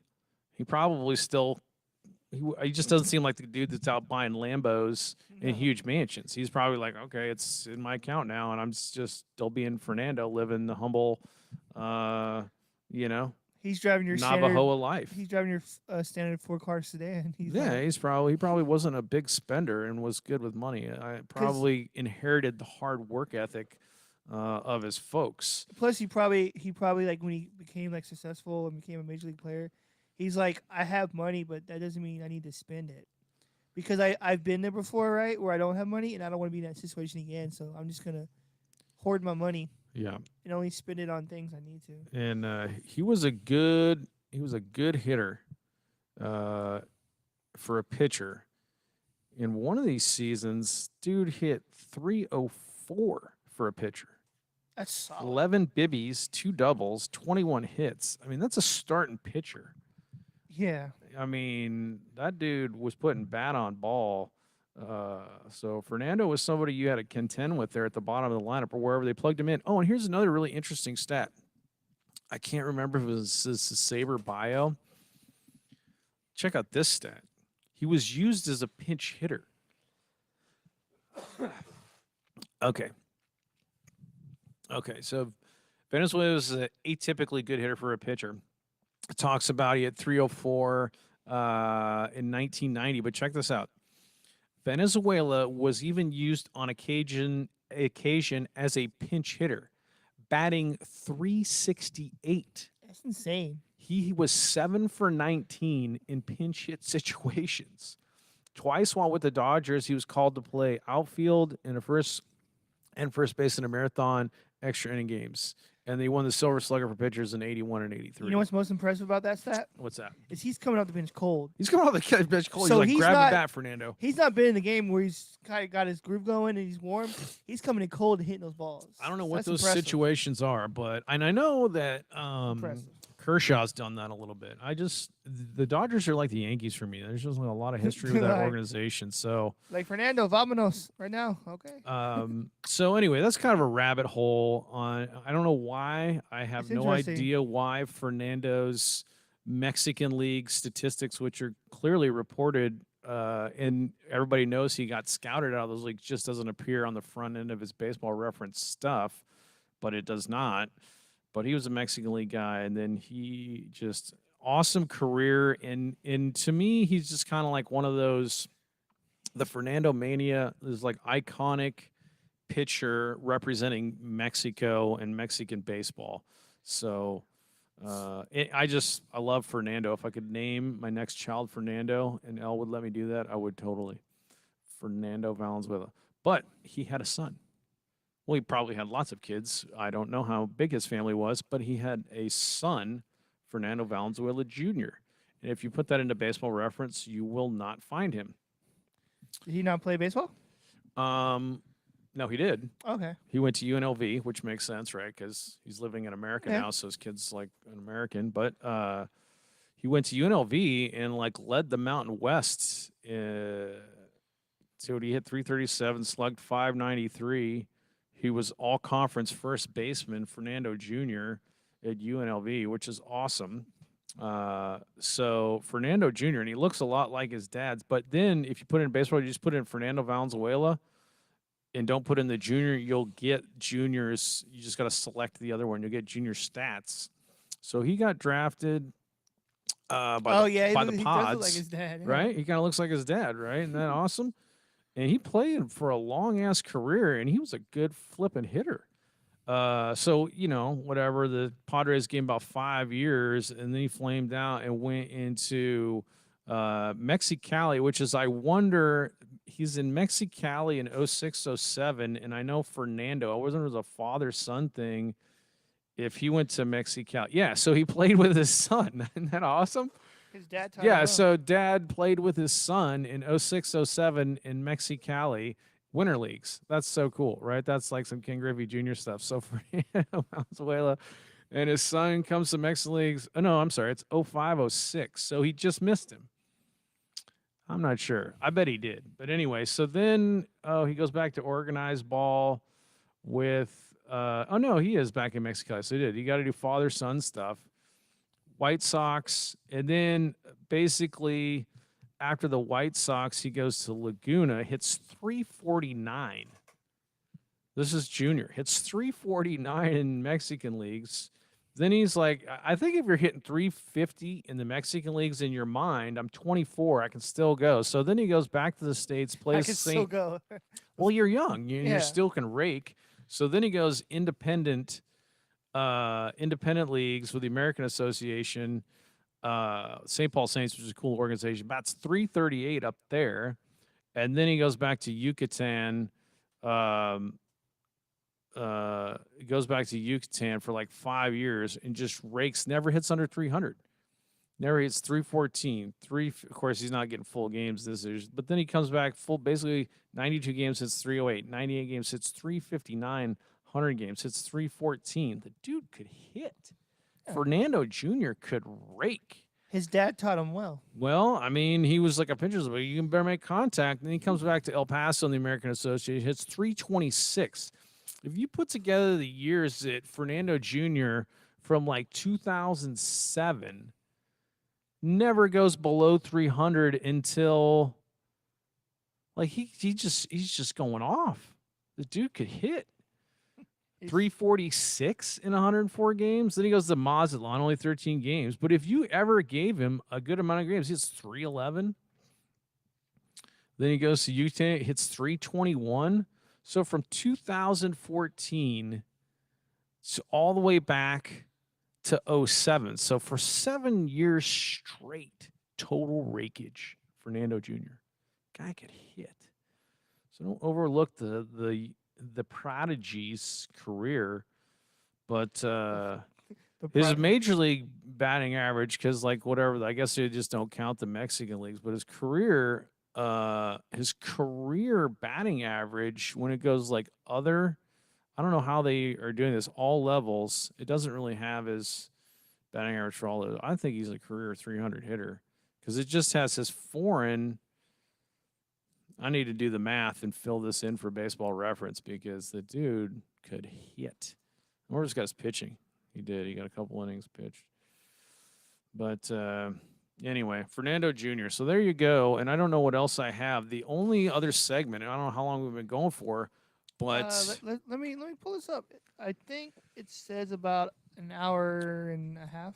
Hour and a half? So this will be like a 2-hour show because the only other segment I really have is on Twitter. I saw a tweet about a dude named Joe Bauman. Joe Bauman. And Joe Bauman hit 71 or 72 homers. I'll find it. He said his name is Joey Bauman? Joe Bauman. No, this is Joe Hauser. I got to find Joe Bauman. Joe Bauman hit 72 dingers for the Roswell Rockets in 1954. And let me tell you what. I could have you underhand batting practice pitching to me for a 200-game season. I probably wouldn't hit 30 dingers.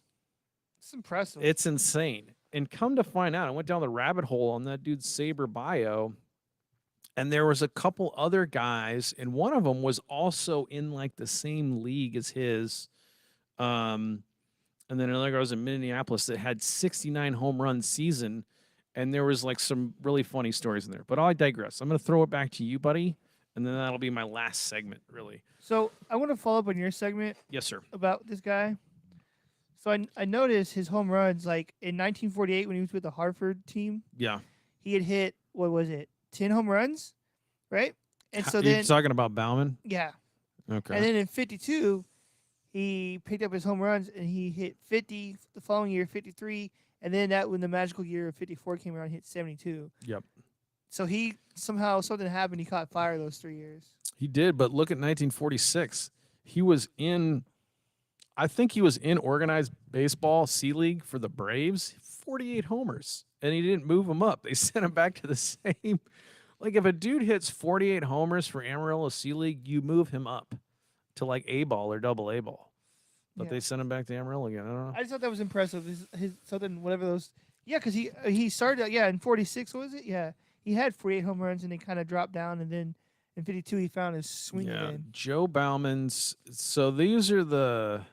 Well, I'll let you go before I get into that because that's my last segment. Really, that's those guys. So I'll let you kick it before. Those would be my only two segments that I had. Okay, well then just riff with me on this. I'll throw Okay. some stuff at you. Tell me the one reason why it's pretty interesting, especially. I've been trying to get pitched by Monster and get sponsored by Monster because I'm always drinking these before the show and during the show.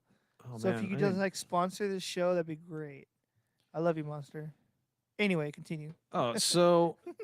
Oh, whoops! I'm moving our thing. I don't want to do that. I want to hit this one.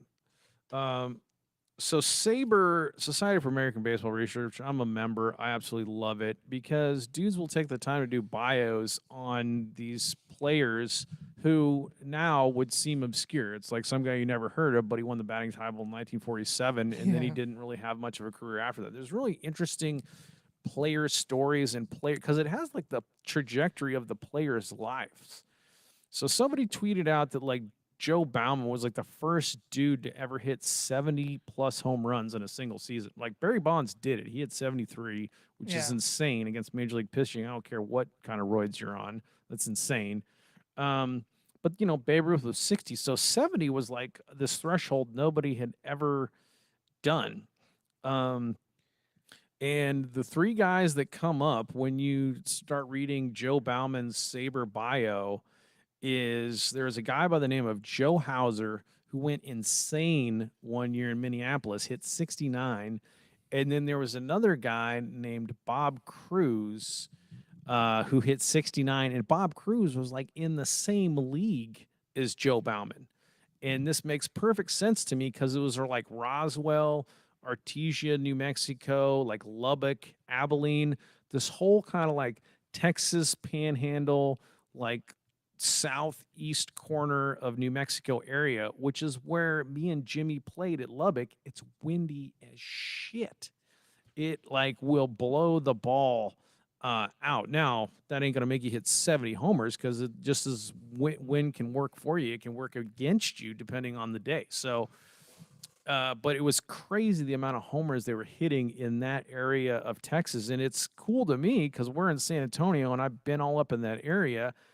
I had no idea that this Longhorn League was going on, and these dudes were putting up numbers like this.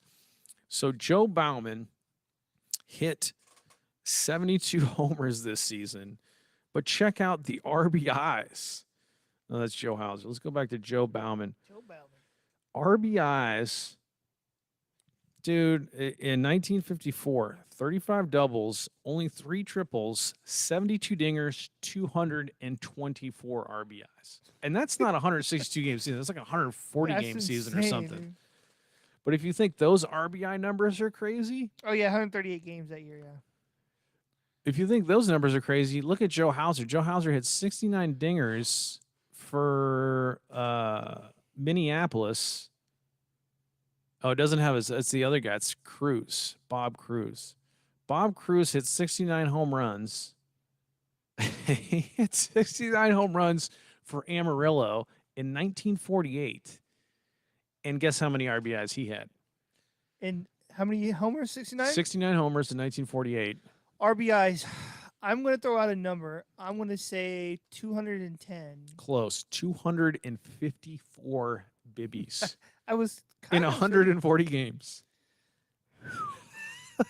That's So that so means- crazy. You're hitting. Yeah. That's so crazy. Dude, it's weird that there's like not enough talk about baseball back then and the crazy stuff that happened. Crazy stuff. And here's the crazy thing also. So check this And out. it's not like some of these dudes are legends. They just had a couple of run in 2 or 3 years, you know? There's 2 really funny stories when you read the Saber bios on this one.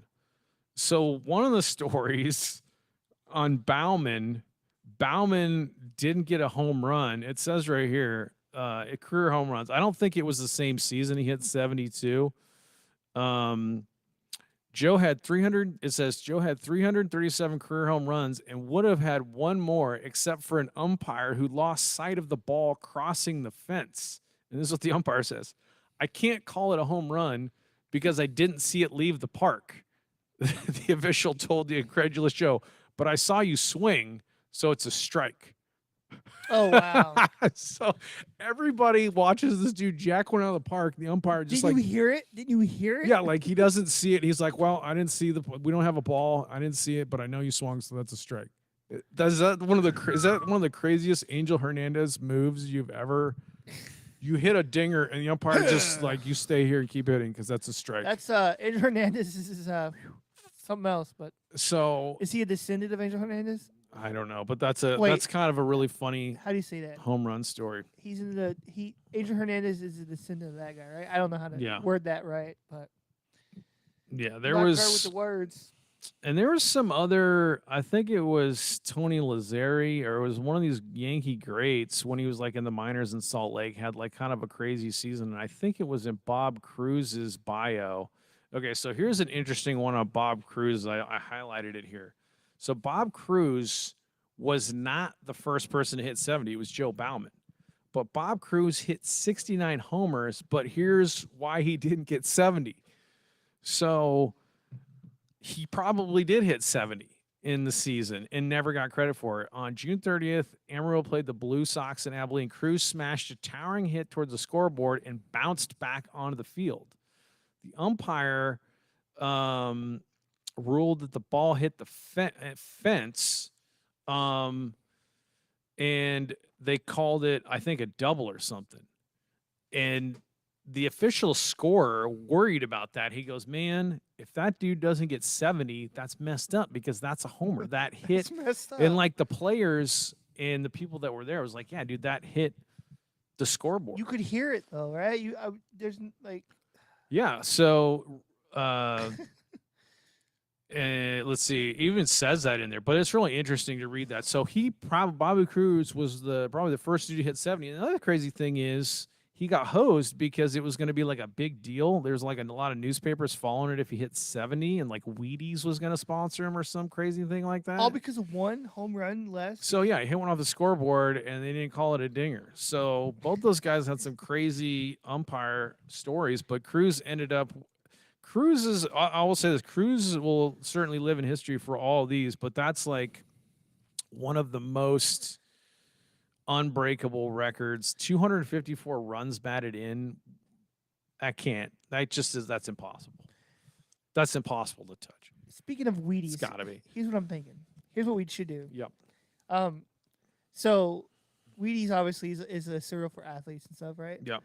Why don't they have a cereal that's marketed towards baseball players called Dingers, and it's like a cereal. That's good. And their quote could be, "This is for the baseball in all of us." I like that. And it's called Dingers, and it's a cereal but it's like Wheaties, but it's marketed towards specifically baseball people. Yeah. Fans, players, whatever. But it's called Dingers. I like it. Like, have you ever like, I'm trying to think of a quote or a phrase we could say for like trying to say that like if you wake up tired, how this will wake you up, but I don't know what to say. But I think Dingers cereal would be great. Like, there's a baseball player in all of us. Find it and eat this cereal, and you're just like, you know what I'm saying? That's a great idea. It's called Dingers. See, this is why we need to be in charge of Major League Baseball, like, as it is. They're like, it's kind of like energy cereal, almost like, you got your Monsters and your energy drinks, but this could be like an energy cereal for baseball people. Like, have you ever wanted to just wake up one day and jack one out? Eat some Dingers. Eat some Dingers. That's why I was eating green M&Ms in Little League, because there's some flipping M&M commercial where this kid was eating green M&Ms, and he was hitting Dingers in Little League. And I was like, shit, I got to eat green M&Ms. But if you had some Dingers cereal, you're set. I'd be good. So, like, you go to D-Bat, you're kind of not feeling it. You eat it. You just bring it. You take a couple handfuls Marketing bites, works. And you're like, you just start jacking them through. Like, My mind is through the wall. You break a hole in the wall. I am. And they're like, hey, sir, how'd you do that? And you just like, Dinger cereal. Yeah. Like, I mean, I think the term I'm looking for is I'm impressionable. I'm impressionable. It's like marketing like that will work. I will buy that cereal every I flipping agree. day. You know what does it for me? Not so much the people who like promote it or anything. Yeah. To me, if you got a cool design or a cool flavor name, I'm all over that. Yeah. Like, it could say like, shit flavored, but if the can looks cool, I'm getting it. Yeah. You know what I'm saying? It's all about, to me, it's all about the art. The art is what gets me every time. Yeah, I love like cover art, album cover art, Oh, book yeah. cover art. Man, I'm in. I'll buy it. I bought some bad books based on cover art. I'll tell you that. I bought a few bad albums too, where I've taken a chance. I'm like, well, and then not my thing. But I found some good ones too that way. That's a good question. Why doesn't cereal I guess you're just trying to market to kids. That's why it's always like the cartoon most part, yeah. characters.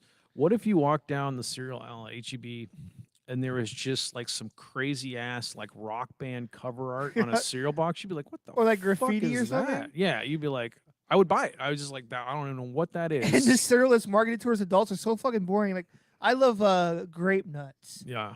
but it's a fucking bowl of cereal in a cereal box, and that's it with some grapes on it. It's Yeah. lame. Like, we need adults cereal art that pops. Yeah. Like, Why if you had grape nuts and then you put this false color filter on top of a Joe Bauman pitcher like hitting a home run in Lubbock? I'm like, I'm buying grape nuts today. I'm gonna eat it. I'm buying fucking grape nuts, that's for sure. But you know what I mean though? Like, it's like I was like, I don't so even want lame. grape nuts, but look at this box. But like, And it's a collectible. I know. I'm gonna eat the cereal, but I'm keeping the box. I'm keeping that box. You know there is a market though for like old cereal boxes. Why don't people listen to us? Nakatomi does. Jimmy does. There's an untapped potential I'm plugging market in. there for Is Jim still there? cereal. Plugging in. But you know what I mean though? That is a market that we can tap into. Hell yeah. Everybody eats cereal. We just have to come up with a great cover art and a great pitch. You know, like a quote that'll get people going. But see, our cereal's gonna be so jacked. They're gonna stock it next to the energy drink section. I know. That's what they need to do. Like, isn't it cereal? Yeah, yes and no. It's cereal, but it's also packed with like a punch. You know what I mean? See if Jimmy has be like. It's like sprinkled with little cocaine. So like you're gonna be fucking jacked up all day. I'm texting our correspondent. Jimmy said he just had a bowl. Like he's not gonna sleep for a week. Oh, okay. I just texted him. I'll call him right now. He's gonna be full of inhia from the cereal. Let's give old Jimmy a call on the phone line. Get this all turned up. But see, you got to look at audition with the phone calls. He said I just had a bowl with a period. So he's just like he's stunned. He's like, I just had a bowl. Like he's feeling it. He knows what's up. I think so. He's shocked. He just texted back. I don't know. He's trying to figure I out. can get it in here. You got to turn the phone way up. Yes, sir. What's up? Got you. I got good levels. Yes. How was that bowl of cereal? There we go. With the little sprinkles of like instead of marshmallows, it's marshmallows, but it's like cocaine marshmallows. He's like, "Hey, Dad, I haven't slept in a week." Well, cocaine was in the original Coca-Cola, so I think that's a good marketing plan if we could ever get it I'm telling you, dude. past the FDA. I feel like we're just starting the next Coca-Cola. Is all we're doing. Dinger cereal. None of these, Dude, none you of could be these our- drugs should be like. All we're doing is making the criminals rich. Why don't we just put that in tax dollars' I'm pockets? telling you, Jimmy could be the next. He can be the spokesperson and like the what do you call it? The person who markets the Yeah. cereal on all the commercials. Definitely. Just make sure I don't want all these ideas going out over the air. There'd be people, No. Next thing you know it, they're going to take our idea. Technically, our podcasts are like a private podcast anyway, because nobody's listening You like except for you. And You're like eating this cereal, like two sweating because you're friends. so like yeah. jacked up with cocaine. Like, why are you sweating eating cereal? It's like Tell you They're what. going, man, the expected life has gone down to 24 for some reason from 72. And I also want to make it perfectly shit. clear to our youth listeners, because I know there's a lot of middle school kids and high school kids that listen to our show. Don't do drugs. No. I just happen to think that cocaine is hilarious. Wait till on you're on 21. a comedic You can on a dabble. comedic level. I don't know No, why I no, think that. drugs and, are illegal. And PCP, I also think has high comedic value because I just No. like saying PCP. Yeah. But Yeah. don't, Well, but and don't, for but don't those do young- that. For those young impressionable children, Dutch, it's still illegal at 21, by the way. So I know. I wasn't thinking. Yeah. At least at that point. Here's why I I said had a drug story that it's one of my regrets in baseball. And Yeah. Ernie, I don't know if I've ever told you this story, but this is me when my kids were This is Colin. He was playing 12U, 13U baseball. I probably shouldn't say this out there, but it was funny. Yeah. Is the he's playing. We're in the championship game in this ASA deal. It's like this big deal in Allen. The coach that I've coached against, he's like one of my best buddies in the world. He's a great dude, and just a good guy. And then his first base coach is also one of our best buddies, and my first base coach is one of our best buddies. So us four just, we're mucking it up because we both made the championship game. Both of our teams did. It's competitive, whatever it is, right? So the guy comes, we get up to home plate, before the game, we're talking, and he pulls out a deal, and he wants all four of us. He has a kind of a pill bag, right? Mm-hmm. And this dude, he's kind of a crazy dude. Played for the Padres, real crazy guy. But he's like, I got an idea, guys. And he pulls out this bottle with 4 pills in it, and he says, y'all got to close your eyes and just take one of these pills, and we're going to do this during the game. It's like some Hunter S. Thompson stuff right there. Yeah, he had a 60 milligram weed pill. He had a ecstasy pill, a double dose Viagra pill, and a 25 milligram sleeping pill. And he wanted us to. And he said, "Hey," he goes, "You got to close your eyes to take it, so you have no clue which one you took during the we're game." Just gonna see what. We didn't do it. This is prior. This is before the game. Like we're meeting at home plate, right? Our boys are warming up. We're waiting for the umpires. Meeting at home plate. He pulls this pill bottle out. Of course, we're all laughing. And, I'm not gonna lie, all of us didn't want to do it we did because it would make a story that would be legendary. Yeah, right? that's an article in and of itself on what transpired in the next right? 12 hours. Could you imagine, like, if you took the Viagra pill and you have a boner during the game, and and the guy with the guy that took the ecstasy pill and the weed pill are just laughing, right? Yeah. The other guy's trying to stay awake. Like, it's one of those things that I think 2 of us rejected it. And I don't know if I was one of the 2. I don't think I was, to be honest with you. And the other 2, were like, no. But ever since we have a text string, and everybody's like, dude, I wish we could replay that. That's one of my biggest regrets in life. Man. It's just not just for the story. Our life isn't over. We'll go to Ecuador and we'll go into the forest. We're gonna make. We're gonna make it to a championship game again and do that. The fucking guys, the manager sitting in a dugout, just like trying to stay awake. That's funny. That's good stuff. I'm all over the place. I'm going to change the filter to the focus assist. You think? Sure. Okay. You talk to Jimmy for a second. I'm going to change the filter and then come right back. And Jimmy can tell us what he thinks about the podcast so far when he checked in. No, my only negative is I got a standing meeting on Wednesday at 10. So you guys, if y'all could just move that, or maybe I can just move my one person. What are you doing right now? Working. What do you? Okay. Spreadsheets, accounting, tax, fun stuff. But where's the accounting podcast that you're going to start? Yeah, it's speaking of sleeping pills. You talk about spreadsheets. We're talking Microsoft Excel. I could talk taxation. I could talk taxation. And when did you check into this episode? When did you first? Right at 11. Right at 11. So, okay. Yeah, you were talking Fernandez, Valenzuela, which is I love that dude. That's one of my favorite guys. He's so awesome. The beginning of the show, and I just want to get your business sense on this. I thought the market that we need to get into is truck drivers, because people listen to this are driving, right? That's who's going to listen to a driving podcast. There's a lot of good trucking centers here in San Antonio.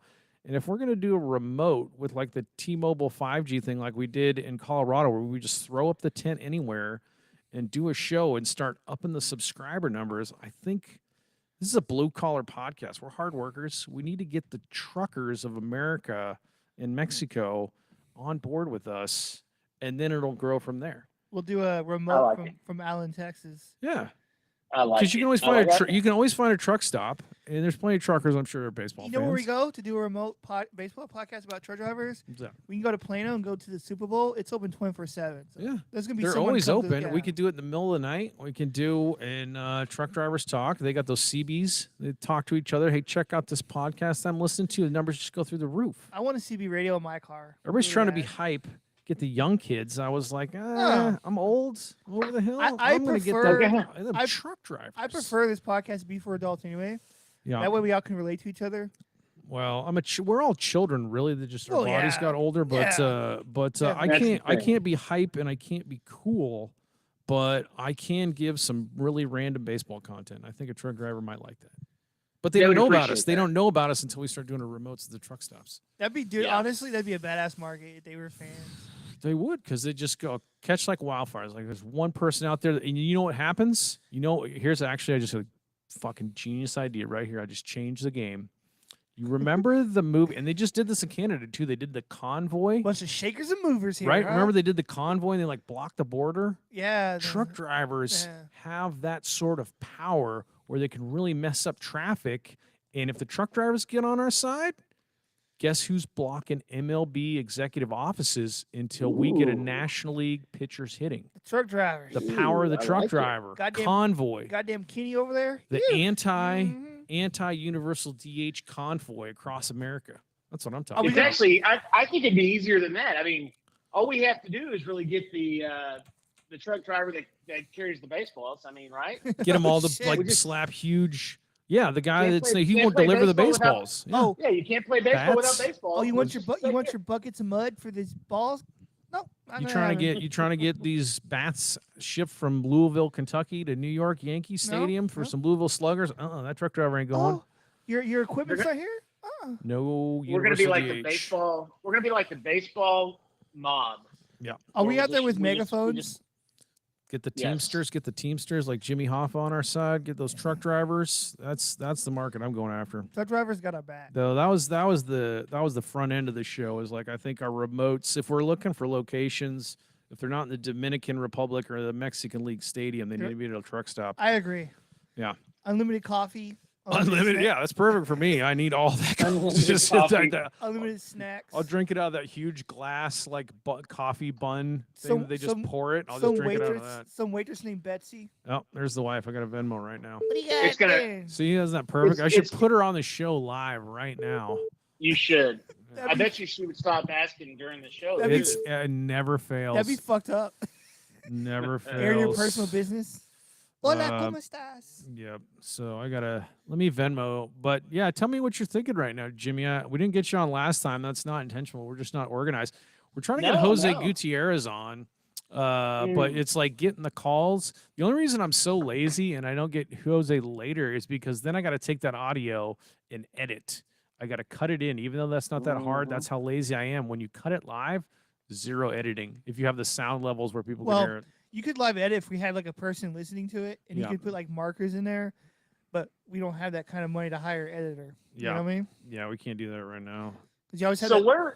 let me ask you this: where's Jose playing right now? Where's he going to school? That was my question. I wanted to ask him because the last I talked to him at the I think I just hung up on Jimmy. Jimmy, Mm-mm. nope. He's still there. I'm here. Okay. Our world would have been shattered. That's crazy. I got Nope, that was your wife's video. No. For real? No, That's I don't awesome. I was like, I don't know. Oh no, I still got you. That's awesome. Okay, so yeah, he said he was going to SFA. Because I think he's Okay. out of JUCO eligibility anyway. He went to like 3 different JUCOs. I'm just surprised bigger programs didn't take a look. Because the dude would produce at any level. So, but Well, yeah, he I want to get produced- Jose. And he got drafted. I mean, didn't he get drafted out of high school? He got drafted out of high school, so he's on organizations' radars, and he's showing what he can do with a wood bat. And if baseball bat bros and Will Taylor's shown us anything, you know what? You ever look like minor league stats? You're like, man, that guy's actually numbers got better when he went to the pros. You know what I'm saying? You're just like, why are you doing that in Double-A? And then you have more homers in the show. Balls are juiced. The balls are straight up juiced. So it's just like Jose Gutierrez is hitting 3 dingers out of Smokey Joe Williams, which is a flipping graveyard for like a short summer season with all these doubles. That dude's only going to get bigger and stronger and he gets contact. You know, you get a lot of these guys that just can't, they're whiffing, and you put that guy through your minor league system. Are you telling me, I'm not saying he is or he isn't, but he's the top guy, could be a superstar in the major league. He could be at 35 dingers a year. saying there's Juice ball guys with that- 162 game season, you know? Exactly right. There's guys with less upside that are playing in minor league baseball today Yeah. and have less upside. So I'm a Jose Gutierrez fan, and hopefully we'll get him on the horn when I'm not so lazy. And that's why I was saying maybe next week. I DM'd him. I was like, maybe we can do like cut the podcast after lunch when he's like out of classes instead of the 9:30 in the morning. But I don't know. Yeah. And Caleb Vuono is the other shout out. He gave us a very nice compliment. Thanks, Caleb. Yes. Nice. Best But- dude on the Well, no. planet. Yeah, but Like I said, I'm a Jose Gutierrez fan as well, and I don't know him or anything like you have, Ern, but I've just kind of looked him up and seen. I don't know him that well. I just know he can hit. I did a Well, couple I'll- post game interviews with him just because he was always like player of the game because he's raking the ball. But I never really got to know the players as much as I wanted to. And this is nothing against them, but like the Anthony Turnstile is kind of like just a sideshow up in the box. The service that I can provide to those guys is when you stream the games, and if we have actually decent footage, then those dudes can use that on their recruiting reels, and other coaches can see them. So that's the benefit of doing the stream, and then we have fun whenever we get a broadcast because that's just straight up fun. So everybody wins. Well, and I think and I've said this before all the time, where baseball's a romantic sport, right? Right, Dutch. For that you can get like when you get to know the players, like when you actually listen to them and hear them and get to know them. In baseball, it seems like it's better for you. You really want to watch them. Where football, you kind of can't relate. The guy has pads on, even if you hear stuff. But in baseball, it's like you feel like you can kind of get to know them and everything, even though you don't know them, right? But you feel like you can kind of get to know them, and you kind of become a fan of those individuals right there and root for them. When you hear them on streaming, you hear their, like I listen to you guys with UTSA. I kind of told you that last time. And that's what got me into UTSA baseball, is listening to you guys with Luke, with Sammy, and those guys. And that's what you guys bring the value, is having them like that and get them in front of people. It'll bring more people to them, in return. So I think that's what it is. It's just talking baseball about anything that pops into your head, baseball, because it's so much fun and it's so much. There's so many more layers. It's like a Da Vinci or Picasso painting. When you look really close at the brush strokes and see all the different layers beneath it, the Mexican leagues, the Venezuelan leagues, the stories about the minors, the college players making it, this stuff we're talking about with Joe Bauman, that was like right near us, GB. This dudes were out in the Panhandle hitting 70 homers in the 50s. I'm like, dude, there's just crazy seasons out there that are fun to talk about. Well, and Bauman, when you brought him up earlier, I just Googled him, Yep. And did you see that picture of his extension? Yeah. Oh my gosh, this guy is fully extended. He's using all the leverage of his body. It was amazing. It's crazy. But yeah, I know that guy is crazy. But yeah, it is.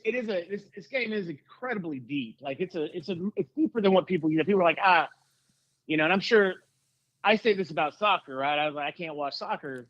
And a lot of people say the same thing about baseball. And I'm sure if you get to learn soccer, how deep soccer is, it's kind of the same thing. But baseball is the same way, where it gets incredibly deep when you get to know the personalities of the guys that are playing. But it also gets deep when you kind of start understanding the game a little bit more. You're watching 10 games on the field at one time, right? You're not just watching one game, because whether it be an 0-0, 0-1, 1-0, 1-1 count, every player out there is adjusting and playing kind of a different game. And it's so much fun going to the park, and it's so much fun looking at the history. Yes. What do you think? History. What do you think so far about the what we're running down there, Dutch? But running where? I don't know. The entire show today. I think it's We've been great. throwing stuff out. I don't know if Jimmy's listening to it. Jimmy can't hear the gospel music, but when he goes back and listens to it, we got some gospel music maybe for Jimmy's. Are y'all throwing gospel music for me? That's awesome. I went to DeWolf, and I really DeWolf. I can't find. I'm gonna find it right now. I got our levels figured out here, but I'm gonna go and find this Steve Martin movie. And if this movie doesn't get you, this is the random stuff we're talking about. This is a great movie. I love Steve Martin. And the gospel music just started playing, so it's like he's giving his sermon. That's awesome. Steve Martin. Is that what it's called? A sermon movie. So that's awesome. It's called Leap of Faith. All right, so check out Leap of Faith. It's not the greatest movie in the world. It's not the worst movie in the world, but what it did have was amazing. He's like this traveling kind of like false preacher, and he goes to small towns, throws up a tent, and then just does this like total Holy Ghost gospel thing while kind of tricking the people. Like they'll take little note cards and get him to tell facts about himself, and then he'll be on stage with a mic in his ear, acting like he's like, I can see that somebody here is stooped over from something wrong with their spine, and they're like, oh, that's me, you know. And so it's like this whole thing, but it's also about like how he's kind of like finding God, but it has awesome gospel music in it. And after that movie, I went crazy on Spotify. I mean, I went nuts.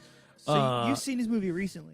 I've seen that movie I've seen it a number of times. Okay. Last time I probably saw it was 3 or 4 years ago, but that's when I went crazy with the gospel music on Spotify, and I just love it, and it makes me feel more spiritual in my bones. In the bones. And it's the Church of Baseball in and of itself. I can somehow mesh the two together. But anyway, it's gospel music. It's playing on Stars, and I can buy it on Amazon. So I'm going to do that right now. So that's good. Here's some cast. Have you looked at the cast of this thing? Yeah, Liam Neeson's in the dang thing, and he's playing a redneck. I think like a redneck sheriff. Liam Neeson, and then, I mean, you're talking 1992, right? Yeah, So you're talking younger Liam Neeson. Here's a fun trivia, or not even, I'm just going to tell you the trivia. Meatloaf is in this. Yeah, Meatloaf. He went to Lubbock Christian. Ernie Granville, he has a Lubbock Christian degree, baby. He went to UNT and Lubbock Christian. So that's so awesome. Yes, Meatloaf. He's got Steve Martin. You know it's going to be good. What is Meatloaf's real name? I didn't know he was. But yeah, I always just called it. I have no idea. But yeah, I'm sure his mama didn't call him Meatloaf. Yeah. I've actually got a buddy. It's kind of mean, but we all laugh, but I call him Meatloaf because he looks just like Meatloaf. It'd be funny if Meatloaf's real name was like Dan or something. Philip Seymour Hoffman's in it. Oh, that is a crazy cast, right? And it's 92, so it's kind of fun to see him, before they, not that Philip Seymour Hoffman was big then. Yeah. So Meatloaf's real name is Michael Lee Aday or Aday. It's his last name is Aday. So Aday probably. Yeah. Michael Lee Aday. Interesting. Oh, Marvin Lee Aday. Yep. Michael. It says Michael. Meatloaf. Mine says check this shit out. What up, Meatloaf? It said he was born in Dallas, Texas. Yeah, I know. He's a Texan. Yeah. I did not know that. Yeah, he went to Lubbock Christian. Not when me and Jimmy were there, but Yeah, not when we were there, but he went to North Texas first year, and looks like Lubbock Christian for 3 years. Okay. That's awesome. What up, North Texas, representing Denton? That's good stuff. But yeah, anyway, it's gospel music show. We've talked. I have people who listen to the show probably drives them nuts, but I don't know how to cover the baseball stuff that's running through my head as an ADD person, other than just spitting it out. So that's just how I work. You got those live pills over there, man. So you're all jacked up. Yeah, I didn't take those today. My B complex. This is good. There's a book called Finally Focused. So if people don't think I'm ADD, let me grab this book. Well, I enjoyed y'all's segment with the dietary stuff, on the test. And Darnie, me and you have had some good conversations with that, because I think you came over. It wasn't during that time, but you were talking about. It was during that time, but it was after you kind of done the. You were doing the fasting. I'm a big believer in fasting, even though I don't do it. But I do think it resets. I think they've proven that all that resets your system, right? Yeah. And but I thought that segment was pretty good. It was interesting on the dietary and tests and stuff. So I was going to ask you, Ernie, do you were talking about when you did the fasting, like day 3, you felt like you were like, doing your emails, doing everything, kind of on it, on that day 3. Yeah. Was that a high, or do you feel like that down pretty consistently? No, it was like a high. It was like you took a drug or something. Like you were superhuman. I've never taken Adderall, but it was a level of focus I can't normally achieve, and had never achieved to that point in my life because of my diet being regular American food. But and the reason I show this Finally Focused book is because with magnesium supplements and like messing with your diet, you can get pretty well focused the same as if you're fasting. It's just you're trying to get the connectors in your brain to go off, but you burn way cleaner fuel if you can go into ketosis. And it basically makes you a genius, I think, or something. I don't really know how that works, but I got significantly. I don't want to overrate it, but you pretty much become a genius. You do, honestly. If you fast, you'll become a genius after 3 days. But You got to eat a hot dog sometime. That's all I know. Mm-hmm. And I didn't appreciate y'all's Taco Bell segment. Taco Bell, I defend defend the bell. I mean, like I said, Yeah. I am a Taco Bell fan, but it's tough, I think, getting employees, and No doubt. that's where the downfall comes on my Taco Bell experience. There's not a commitment being made to my soft taco supremes. That's just it. Yeah, and I think that's kind of I think God put that in there that as far as having a hard time for employees, otherwise we would all die at a very young age. So, You know what? Taco Bell is one of those things that I eat, and I'm like, I feel like crap the rest of the day. I'm like, why did I do that? And Yeah. in 2 months, I do the same thing and do it again. You know who has a Another good month or taco? two. Yeah. You want a good taco? Go to Taco Cabana. Get a Mm, 6-pack of crunchy tacos with a 6-pack of flautas. It's good stuff. okay. I mean, San Antonio. I mean, anywhere in Texas, if you can't find a good taco place, you ain't Yeah. looking. You ain't looking. But y'all are in the Mecca there. This is Mecca down here, and there's like really good Mexican food. You go like La Gloria, or you go down to what is Las Carnitas, Yeah. Lonja Carnitas. There's all kinds of good stuff down there. So, yeah. My whole thing on the tacos and all that from San Antonio is like I'm more of a Tex-Mex fan, right? I don't like Tex-Mex. I don't like the straight Mexican food. Now, but it's great, right? I mean, it's fresh. It's phenomenal. But I've just got to where I like the Tex-Mex with queso. Yeah, I'm with you on that. Yeah. Tex-Mex is my favorite. And I've said this before, and I'm probably going to get myself into trouble with this. Don't say it. No, I'm just kidding. I'm just gonna say it because there's two food groups that kind of like do the best analogy on it. So it's like, to me, like, I like pasta. I think most people probably like pasta, right? So it's just like, It's good from time to time. I like a good spaghetti, put some Yeah. Parmesan on there. I like a good fettuccine Alfredo. And then when you start talking about quote unquote Italian food, okay, to me, this is like To my you, growing okay. up. We're eating Italian. And I was like, the house, we'd make spaghetti, we'd make chicken fettuccine Alfredo. You can make lasagna, or, right, what's the most famous one in America? Pizza, right? All three of those I Right. consider to be like Italian foods. In any version of those, you're gonna have to make it so effing bad before I don't like it. Some people are like, oh, this is good Italian food. It's like, what? It's like, what Italian food have you had that is not good? It's So- hard That's a to good fuck point. up. It's hard. It's to fuck up hard. a It's hard spaghetti. to F it up. So like, if you're giving me pasta, if you're giving me pizza, you really got to fall off before I start even noticing that it's not awesome. But then you'll get into people who like, oh, that's a good Italian joint. Remember we used to go, what was that? We went to Fazoli's all the time with our hangovers, Jimmy. You know what I'm saying? It's like- Fazoli's I felt like was that place was so underrated. That was a hangover cure. Right. I love that place, but it was just like breadsticks and like fettuccine Alfredo or whatever. But there, there's some dude out there that would be like, oh, that's not good Italian or whatever. And I was like, I don't know what you're talking about because it's awesome to me. Same thing with Mexican food. Yeah, but that person's probably Mike Gigliotti or whatever. The only thing that could make Gigliotti's the legend. I mean, they know, but it's Yeah. it probably could be they could have a shitty sauce.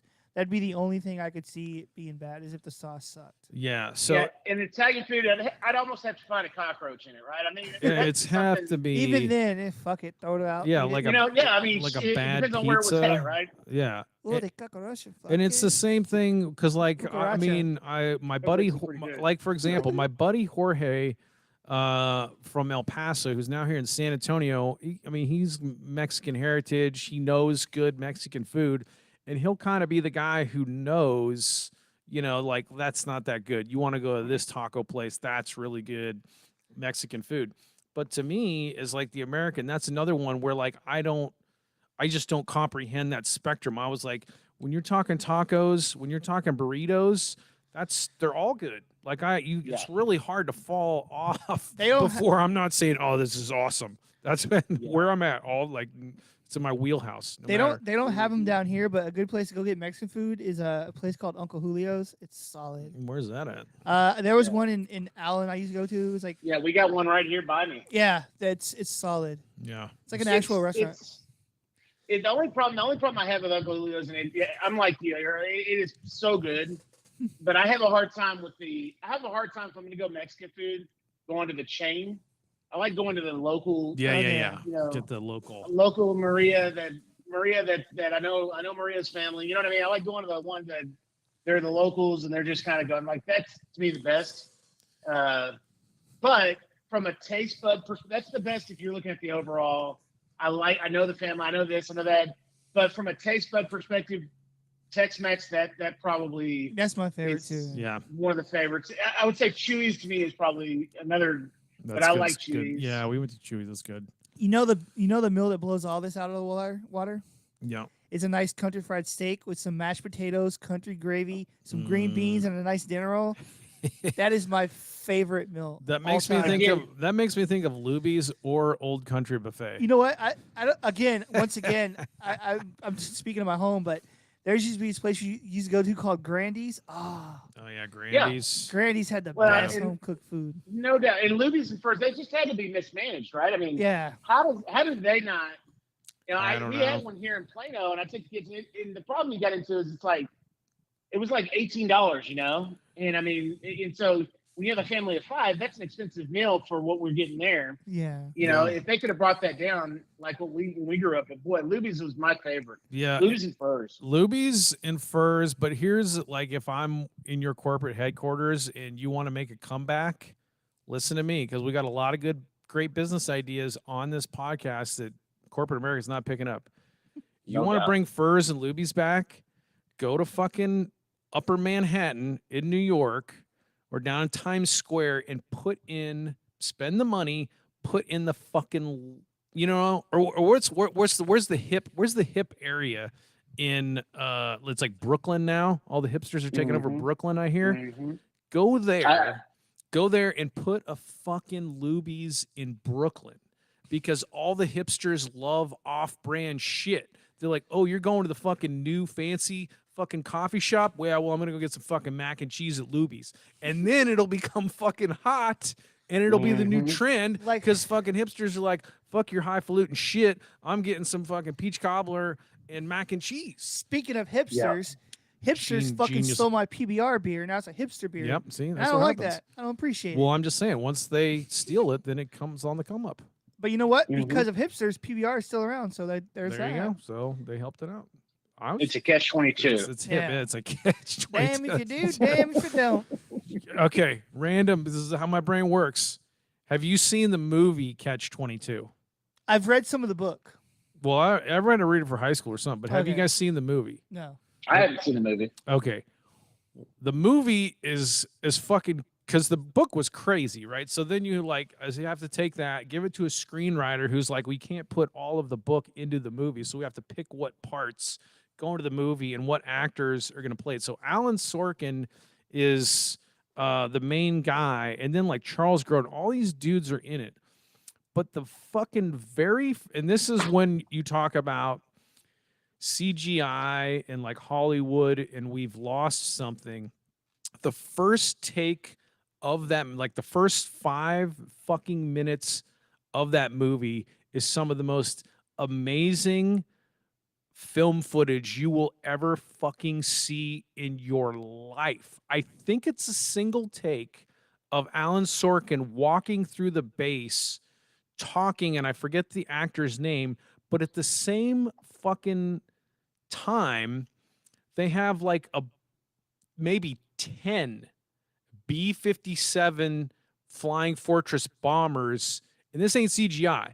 They're all fucking taking off, and I forget how many takes they had to do it in, but they got the audio, they got the film footage with all the fucking planes taking off. And the first time I saw that movie, I was like, how in the fuck did they do that? It's amazing. Really? It's crazy. Yeah, I'm looking here. Yeah, I'm like looking here. find it on It's YouTube a- and watch the first like 5-10 minutes of that Well, I'm movie. gonna It's watch insane. This show. It's a miniseries, huh? Well, I don't know. There's a movie. There's a film. There's probably was a show, but this is like in the 70s probably. Okay, so there's a movie from Yeah. 1970. Yeah. Alan Arkin. Yeah, and Alan that's Arkin. I'm 1970. sorry. Yeah, Alan Arkin is the Well, actor. yeah. Aaron Sorkin's who you were thinking Yeah, of. yeah, I'm sorry. Young Yeah. Alan Arkin, who's a great actor, by the way. But watch the opener of Catch 22 with Alan Arkin. It's like probably one of the greatest. Like, it's top 10 things Hollywood has maybe That's ever a pulled bold, off. That's a bold statement. Top 5 things Hollywood's ever fucking pulled off on film. It's insane.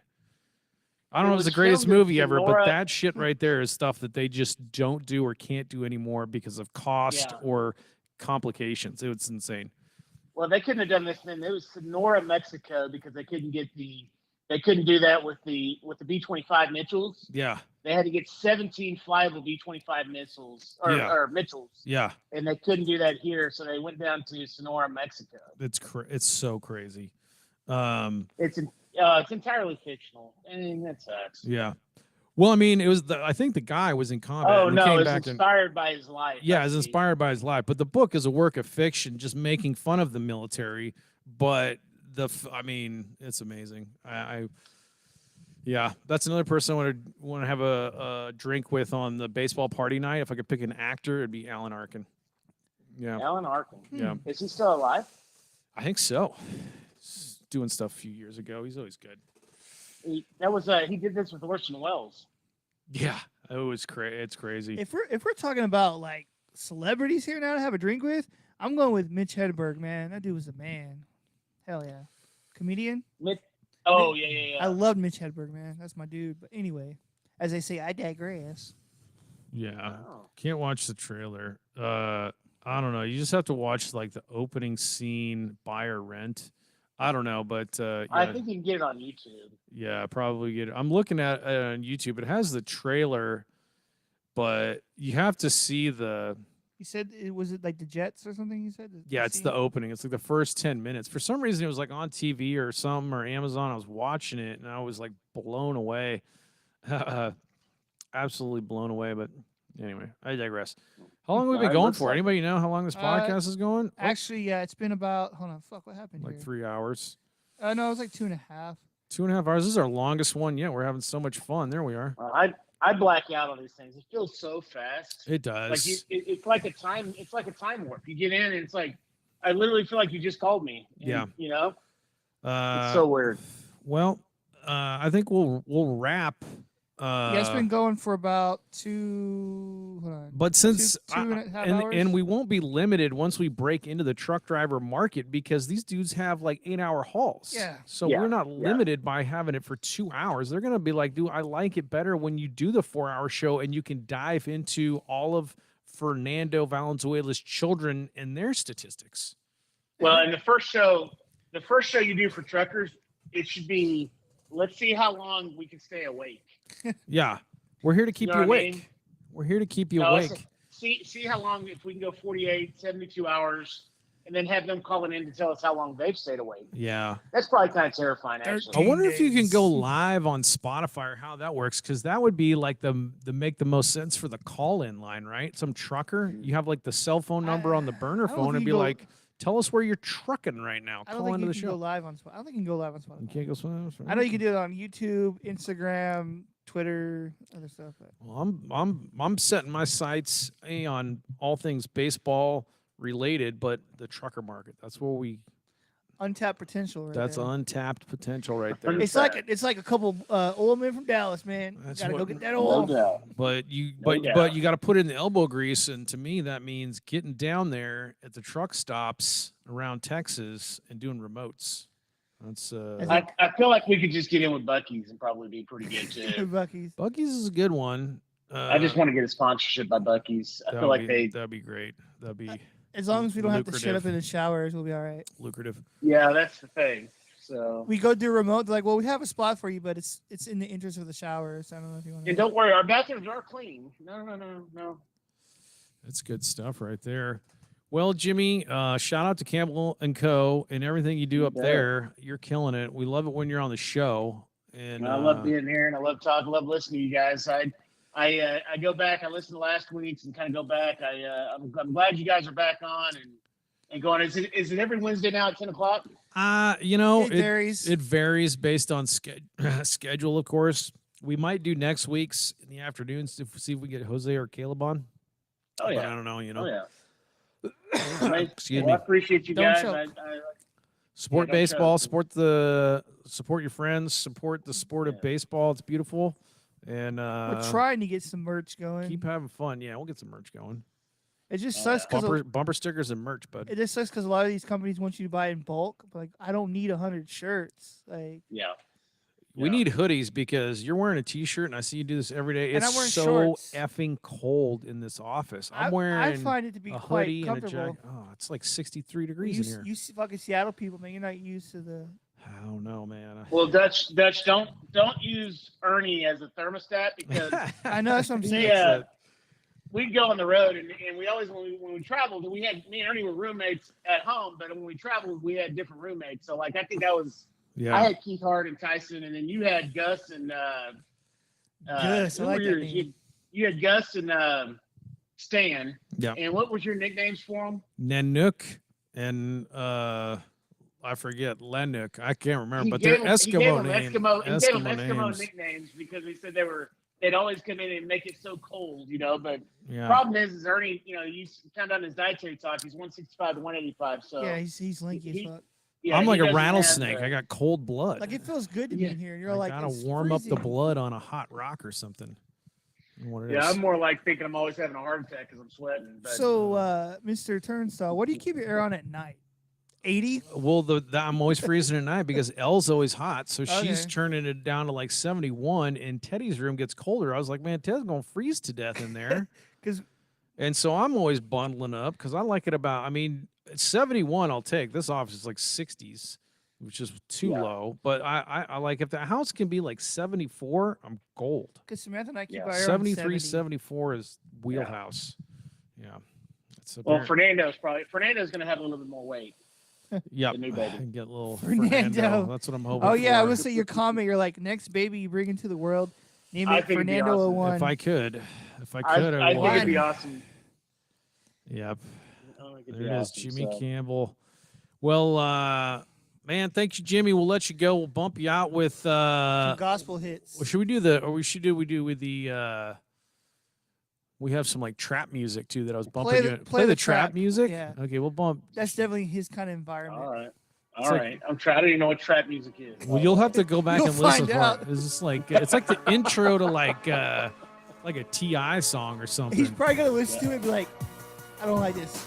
We can freestyle over it. No, Well, no, I don't I'm all know. about it. so. Jimmy's a badass, so that's a badass song all right there. I about it. like that one because there's so much random stuff on DeWolf, but how do you find it? You know what? Mhm. Should we call Jimmy Campbell his nickname be Light Post? Light post? Light Post. You know why? What's that? He brings light into our street and our He world. does. He is. He's like a light post. It's a dumbass nickname, but god I damn thought it, it meant. I'm I thought running. it meant. I like the respect. I like. Or that. lamp I post, love- light post, lamp post. Yeah, I that's don't know. actually a good point. I've never gave Jimmy a nickname on any level just because I like saying Jimmy Dude, so much. honestly- Jimmy. I just love saying Jimmy. I like calling him JC. That'd be a cool name, JC. JC like JC. Jimmy. I would I totally like- go by I- JC. you know, I'm gonna work on that for next episode. Jimmy, what I'm gonna do is I'm gonna come up with like a list of 5 nicknames. I'll do the same. Okay. We'll brainstorm and then we'll talk about it on the air. Yeah. Right? All right, I'm in. And he I like can- my favorite nickname. I played up in DABA up in Dallas, which was kind of a Mexican league up there, Yeah. and they all Jaime. I love Jaime. Jaime. You know what I mean? Jaime. So Yeah. wasn't really a nickname. It's just Yeah. kind of Jimmy in Spanish. Yeah. But I do enjoy Jaime though. That's good. All right, boys. All right, I'll Y'all let have you a go, good Jim. week. Thanks for checking in, man. Say hi to the fam for me, brother. I sure Jim, will. Love you guys. All right, brother. enjoy Bye. your Excel spreadsheet.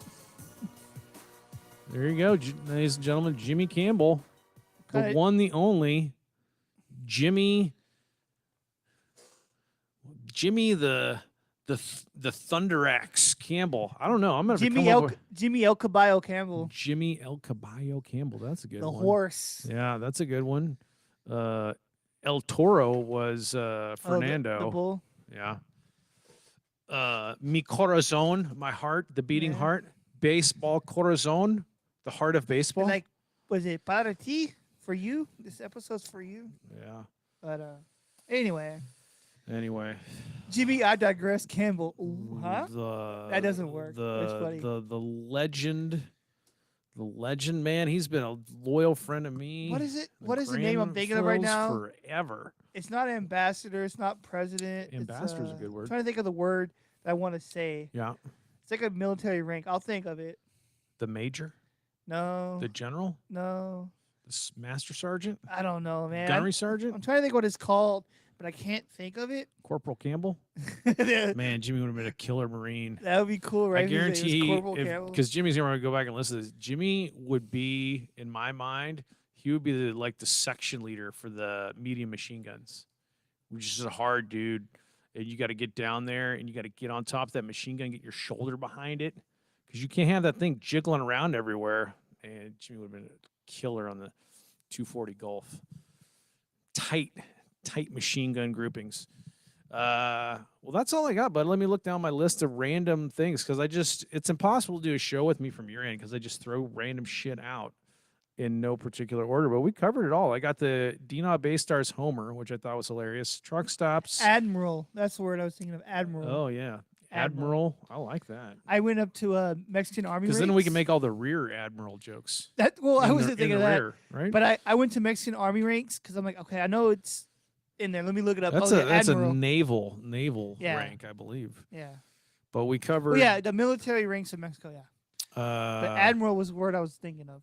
The Central League in Japan, NPW, has no DH. Luke Malone has another year of eligibility. Fernandomania, who do you want to party with in Major League Baseball? We need to break into truck stops for our first remotes. Yokohama home run from the Dina Baystars. I didn't even give the player props, but I just thought it was a sweet swing and hilarious footage of the pitcher after.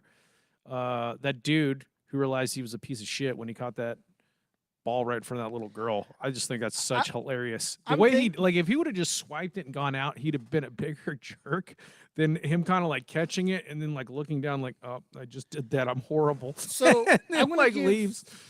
Oh, God, it's so funny. I'm giving him the benefit of the doubt. Yeah. I'm thinking he was looking at the pitcher and not so much the girls on the right of him. He was just going for the ball and he realized I'm with you on that, but I'm not going to give him the benefit of the doubt because it was like a throw from the player and all the girls were jumping. So so it's not even like a foul ball where it's like you're in the heat of the moment. It's like straight up souvenir from the player to the girl. And he's also like, he's also like, I noticed that too at the end of the clip. He realized he fucked up. He's like, but you're still not getting this ball. Yeah. Like, this sucks for me, but this is my ball. I'm trying to think what level of legend you are for that. I'm trying to think of an equal. It's not like Steve, like, because Bartman wasn't a bad person. That was just like a horrible move, but it's caught on footage. MILB Hat Billy, shout out. Slim Santos, Richard Santos, minor league for the Mariners, had some really fun stuff to say about baseball. I talked to that guy for hours last Friday. And then Jose Gutierrez, Caleb Vuono, and Jaime Yarin, the Vin Scully of the Spanish-speaking Dodgers broadcast. Time for Dodger baseball. Ecuadorian baseball. And that's it. I covered everything. And you got your gift. Shit, my dad says. You're going to love Which that I book. appreciate it. Yeah, but Justin Halpert and Lynn Bothard. Because I know when we get done here, Still waiting for you guys. I got to go to Best Buy and pick up some stuff. Yeah. All right, bud. Well, let's do some outro, and we'll switch back over to the gospel and get that going. I think this one pumps us up the most, but I need a slower one for the outro. We'll do this one, I think. It's on the way out.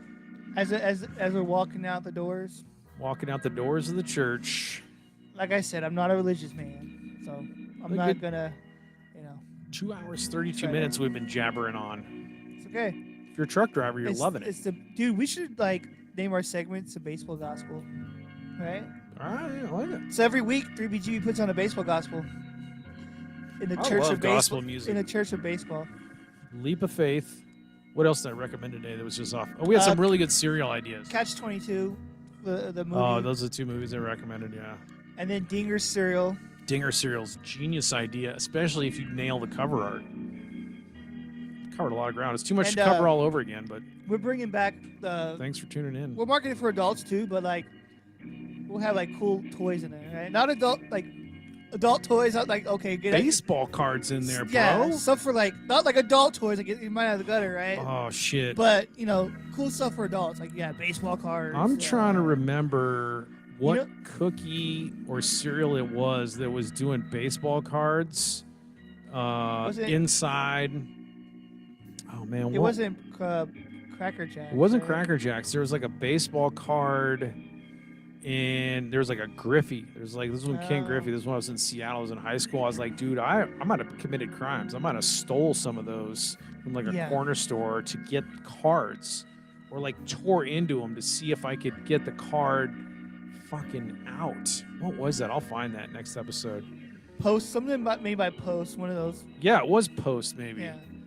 Card. This is next week. We're gonna tease next week. Cards that have been in food products. Because I have one of those. I have a Barry Bonds one. I think it was like a Post, some Post, whatever cereal they make. And cards that have been in food products, why aren't they more valuable, right? Aren't they more rare? How are we doing that? And you kind of had to eat the whole box of cookies. But just because it's rare doesn't make it valuable either. That's true, but somewhat. I don't know. I don't know how that works, but anyway, that's definitely on next week if we can remember it. Thanks for coming in, buddy. Freaking awesome. I love that's a nice Rays hat. I don't know. I've seen that one before. It's the World Series one. Yeah. It's also got the Grapefruit League pin on it. What side is it on? That's Right yeah, here, yeah. the My camera left- side, yeah. My left side, stage left, as they say. Ha ha ha. Anyway. Man, oh man. NPB jersey, Yogi, and Tom Terrific right behind. You can only see Bellinger, but on the camera. The Chicago Cub hat, which I forgot what his name is. Yep. Till next time, folks. 3BGB, bringing baseball to truckers. And enjoy your milk and cookies. And if you're on the long haul going cross country right now, thank you. We respect you. A lot of love for truck driving. We respect what you do. Uncle Mike, rest in peace. I think one of the Uncle Mike's health issues was he would dip. They would do dip in their tongue when he truck drove, but then you wouldn't do the spitter. And I don't think that's good for you, truck drivers.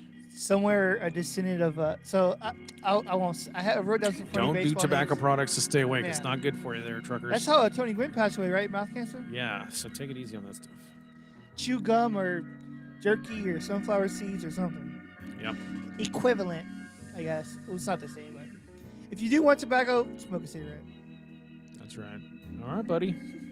And out we go. I'm going to end the stream. Another great show. And I think Give audition's still ourselves a little going. clap, a little self-clap for us too. Fist bump. Fist bump, and then, Oh, and there's the end of the song. So it's the end of the episode. that's it, folks. We did that was a little long haul today. That was the long haul. Till next time, folks. We are out.